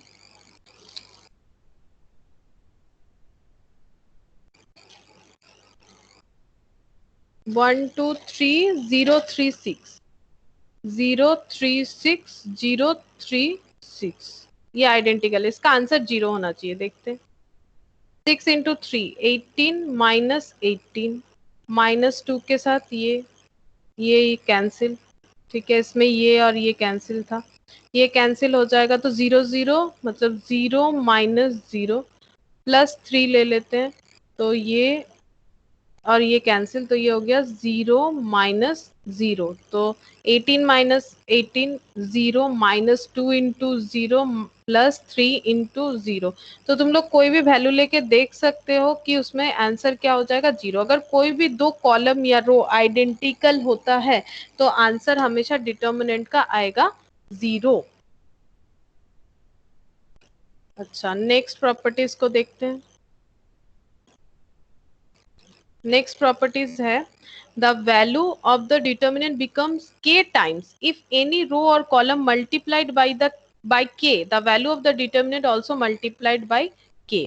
अच्छा ये क्या है देखो, सेम एग्जांपल लेते हैं ताकि तुम लोग को समझने में आसानी हो। तो 1 2 3 0 3 6 2 -1 और 4। ठीक है, अब बोल रहा है कि कोई भी एक रो या कॉलम को अगर हम लोग k से मल्टीप्लाई कर रहे हैं तो k का एक वैल्यू होना चाहिए, k कांस्टेंट है। हम लोग मान लेते हैं k 2 है और इसे हम लोग मल्टीप्लाई करना चाहते हैं r1 के साथ, तो मल्टीप्लाई कर लेते हैं। r1 में क्या है, 1 इंटू 2 2 हो जाएगा, 2 इंटू 2 4, 3 इंटू 2 6, बाकी एज इट इज है। कोई भी एनी रो या कॉलम बोला था तो मैंने रो 1 लिया है। अब इसका वैल्यू निकालेंगे। इसका वैल्यू देखो क्या होगा, 2 के रेस्पेक्ट में ये और ये कैंसिल हो जाएगा तो ये हो गया 12 और माइनस ऑफ -6 -4 ले लेते हैं तो ये हो जाएगा कैंसिल, तो 0 इंटू 4 0 -12 +6 ले लेते हैं तो ये हो गया कैंसिल, तो -1 इंटू 0 0 माइनस हो गया 6, तो ये 2 इंटू ये हो जाएगा 18 -4 इंटू -12 और ये हो गया 6 इंटू -6, तो कितना हो जाएगा 36 48 -36, तो 36 कैंसिल हो गया 48। और प्रॉपर्टी बता रहा है डिटर्मिनेंट का ओरिजिनल वैल्यू इनटू के हो जाएगा इसका आंसर। तो डिटर्मिनेंट का ओरिजिनल वैल्यू क्या था, 2 मल्टीप्लाई करने के पहले 24 और के हम लोगों ने 2 लिया है, तो 24 इंटू 2 48। तो देखो वही बोल दिया है, वही प्रूव हो गया कि जो हम लोग मल्टीप्लाई करेंगे ठीक है वो ओरिजिनल डिटर्मिनेंट वैल्यू इनटू के हो जाएगा, वही बताया था यहाँ पर।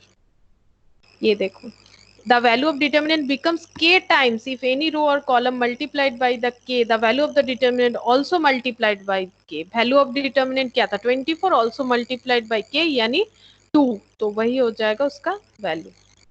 नेक्स्ट क्या बोला है देखो, the value of determinant is 0 if any two row and column are कोई भी 2 रो या column are proportional then the value of determinant is equal to 0। अगर प्रोपोर्शनल होगा तो डिटर्मिनेंट का वैल्यू जो है वो 0 हो जाएगा। ठीक है, तो इसे भी चेक करते हैं।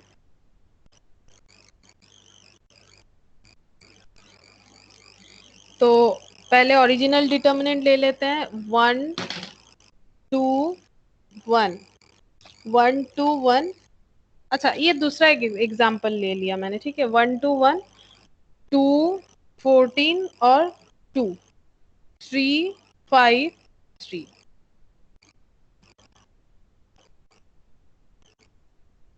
और 1 2 2 2 14 2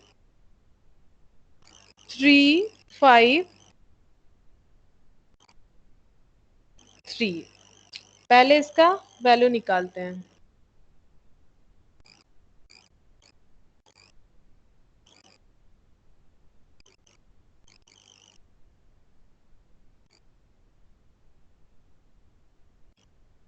अच्छा ये सॉरी ये 4 होगा, ये 6 होगा। देखो कैसे प्रोपोर्शनल किया मैंने। प्रोपोर्शन मतलब क्या होता है? प्रोपोर्शन मतलब जैसे मान लो 6 इंटू 9 है, ठीक है, और इसका सिंप्लीफाइड फॉर्म है 2 इंटू 3, 3 2 जा 6, 3 3 जा 9। तो ये दोनों क्या है? प्रोपोर्शन है। उसी तरह से देखो ये यहाँ पर देखो ये सिमिलर है 1 2 2 14 3 5, 1 2 2 14 3 5, लेकिन मैंने एक कॉलम को क्या किया, ये 1 2 3 जो है उसे मैंने 2 4 6 कर दिया। अब इसका सिंप्लीफाइड फॉर्म क्या हो जाएगा? 2 4 6 का 1 2 3 होगा, डिविजिबल बाई 2 है, ठीक है। तो मैंने कॉलम को यहाँ पर यूज किया है एज ए प्रोपोर्शन।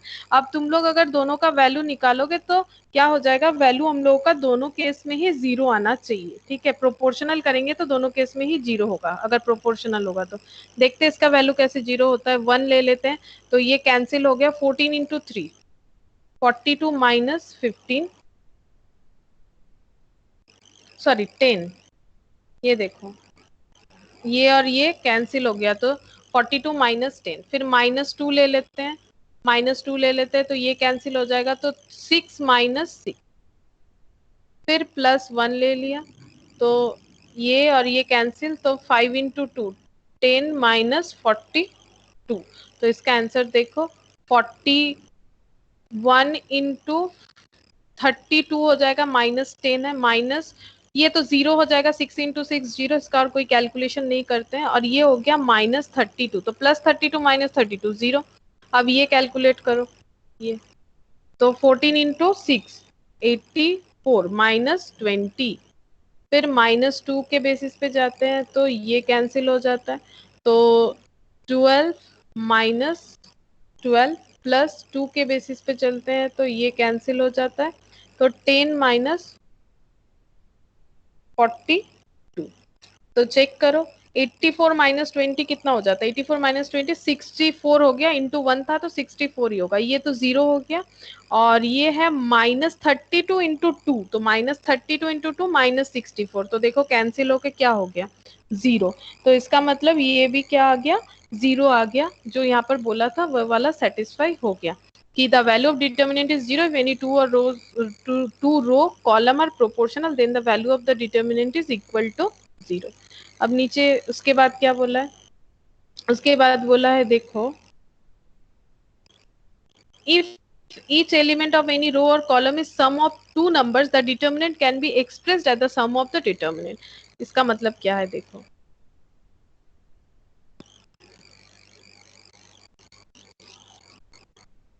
अगर कोई भी रो या कॉलम में कोई भी एलिमेंट सम के फॉर्मेट में है, जैसे मान लो 2 + 3 3 + 4 6 + 2, और नीचे लिख दिया मैंने 0 3 6 2 -1 और 4। तो इसे हम लोग किस तरह से एक्सप्रेस कर सकते हैं? इसे हम लोग दो डिटर्मिनेंट के फॉर्मेट में एक्सप्रेस कर सकते हैं। एक में हम लोग लिखेंगे ये 0 3 6 2 -1 4, और इसमें लिख देते हैं पहला वाला एलिमेंट 2 3 6, और यहाँ पर लिख देते हैं 3 4 2, और बाकी जैसा है 0 3 6 2 -1 4। तो वही बोला है कि अगर कोई भी एलिमेंट जो है वो प्लस, या अब ये प्लस माइनस कुछ भी हो सकता है, या मैंने प्लस माइनस लिख दिया, अगर प्लस माइनस होगा तो यहाँ माइनस हो जाएगा, बस इतना ही चेंजेस है। अगर प्लस या माइनस फॉर्मेट में है तो हम लोग इसे दो डिटर्मिनेंट के फॉर्म में एक्सप्रेस कर सकते हैं। ये देखो वही बोला है, if each element of any row is sum of two numbers the determinant can be express as the sum of the determinant. अगर सम है मतलब टोटल एडिशन है तो हम लोग उस फॉर्मेट में लिख सकते हैं। अब लास्ट देखो क्या बोला है, the value of determinant remain same if two any और कॉलम मल्टीपल ऑफ रो और कॉलम इज एडेड और सब्ट्रैक्टेड।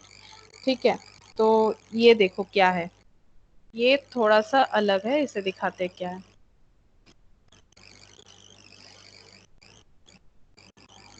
पहले एग्जांपल क्रिएट करते फिर उसके साथ टैली करके बताएंगे क्या है। डिटर्मिनेंट ले लेते हैं 1 2 3 0 3 6 और 2 -1 4। अब हम लोग क्या करेंगे, नीचे वाला जो है वैसे ही रखेंगे और ऊपर हम जो फॉर्मेट बना रहे हैं फिर उसे टैली करवा रहे हैं जो वहां पर कंसेप्ट लिखा हुआ है उसके साथ। 1 2 3 ऐड करेंगे 2 इंटू 2, ऐड कर दिया मैंने 2 इंटू -1, क्यों कर रहे हैं बताते हैं, प्लस 2 इंटू 4।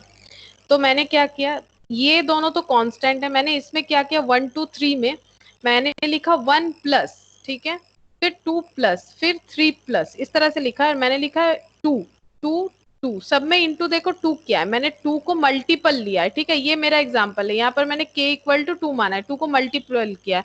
और मल्टीपल कौन सा कॉलम रो के साथ किया है, थर्ड रो के साथ। देखो थर्ड रो का वैल्यू क्या है 2, फिर थर्ड रो का वैल्यू क्या है -1, फिर थर्ड रो का वैल्यू क्या है 4, ठीक है। अब एक बार पीडीएफ में जाते हैं और दिखाते हैं क्या बोला था इन लोगों ने। The value of determinant remain same if two any और कॉलम मल्टीपल ऑफ रो और कॉलम इज एडेड और सब्ट्रैक्टेड। अगर हम लोगों का जो मल्टीपल कर रहे हैं, हम लोग कोई कॉलम या रो को मल्टीपल मतलब इनटू कर रहे हैं डिटर्मिनेंट के दूसरे वैल्यू के साथ, कोई और रो या कॉलम के साथ, तो बोल रहे हैं कि वैल्यू जो है वो सेम रहेगा। तो अब चेक करते हैं वैल्यू सेम है कि नहीं है।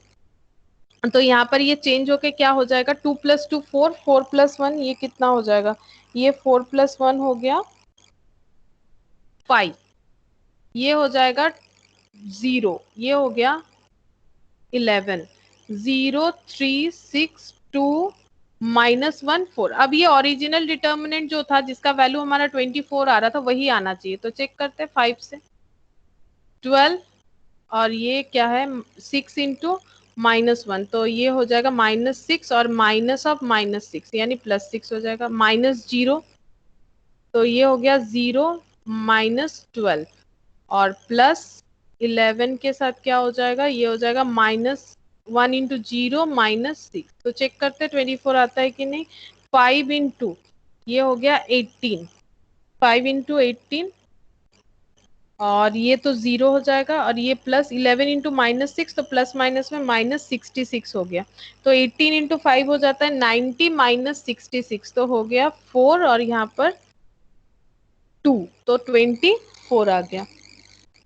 तो ये प्रॉपर्टी भी हम लोगों ने प्रूव कर लिया। तो ये था लास्ट प्रॉपर्टी कि the value of the determinant remain same, same ही रहा 24 का 24 इफ टू एनी और कॉलम मल्टीपल ऑफ रो और कॉलम इज एडेड और सब्ट्रैक्टेड।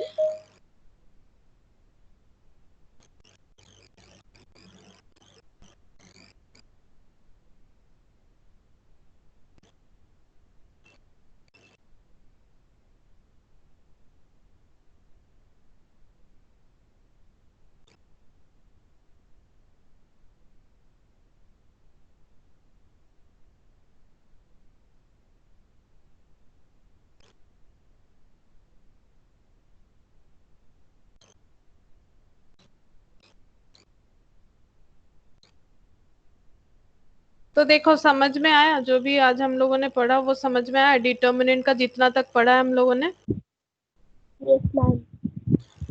ठीक है, और होमवर्क जो था वो तुम लोगों से हुआ कि नहीं हुआ। यस मैम हो गया। हो गया है, तो ठीक है। और आज डिटर्मिनेंट का आगे कुछ नहीं पढ़ाएंगे। अगर किसी को होमवर्क के बारे में कुछ पूछना है तो वो पूछ सकते हो, हम बता देते हैं। किसी का कोई प्रॉब्लम है तो बताओ, हम बता देंगे होमवर्क का। वो लास्ट वाला जो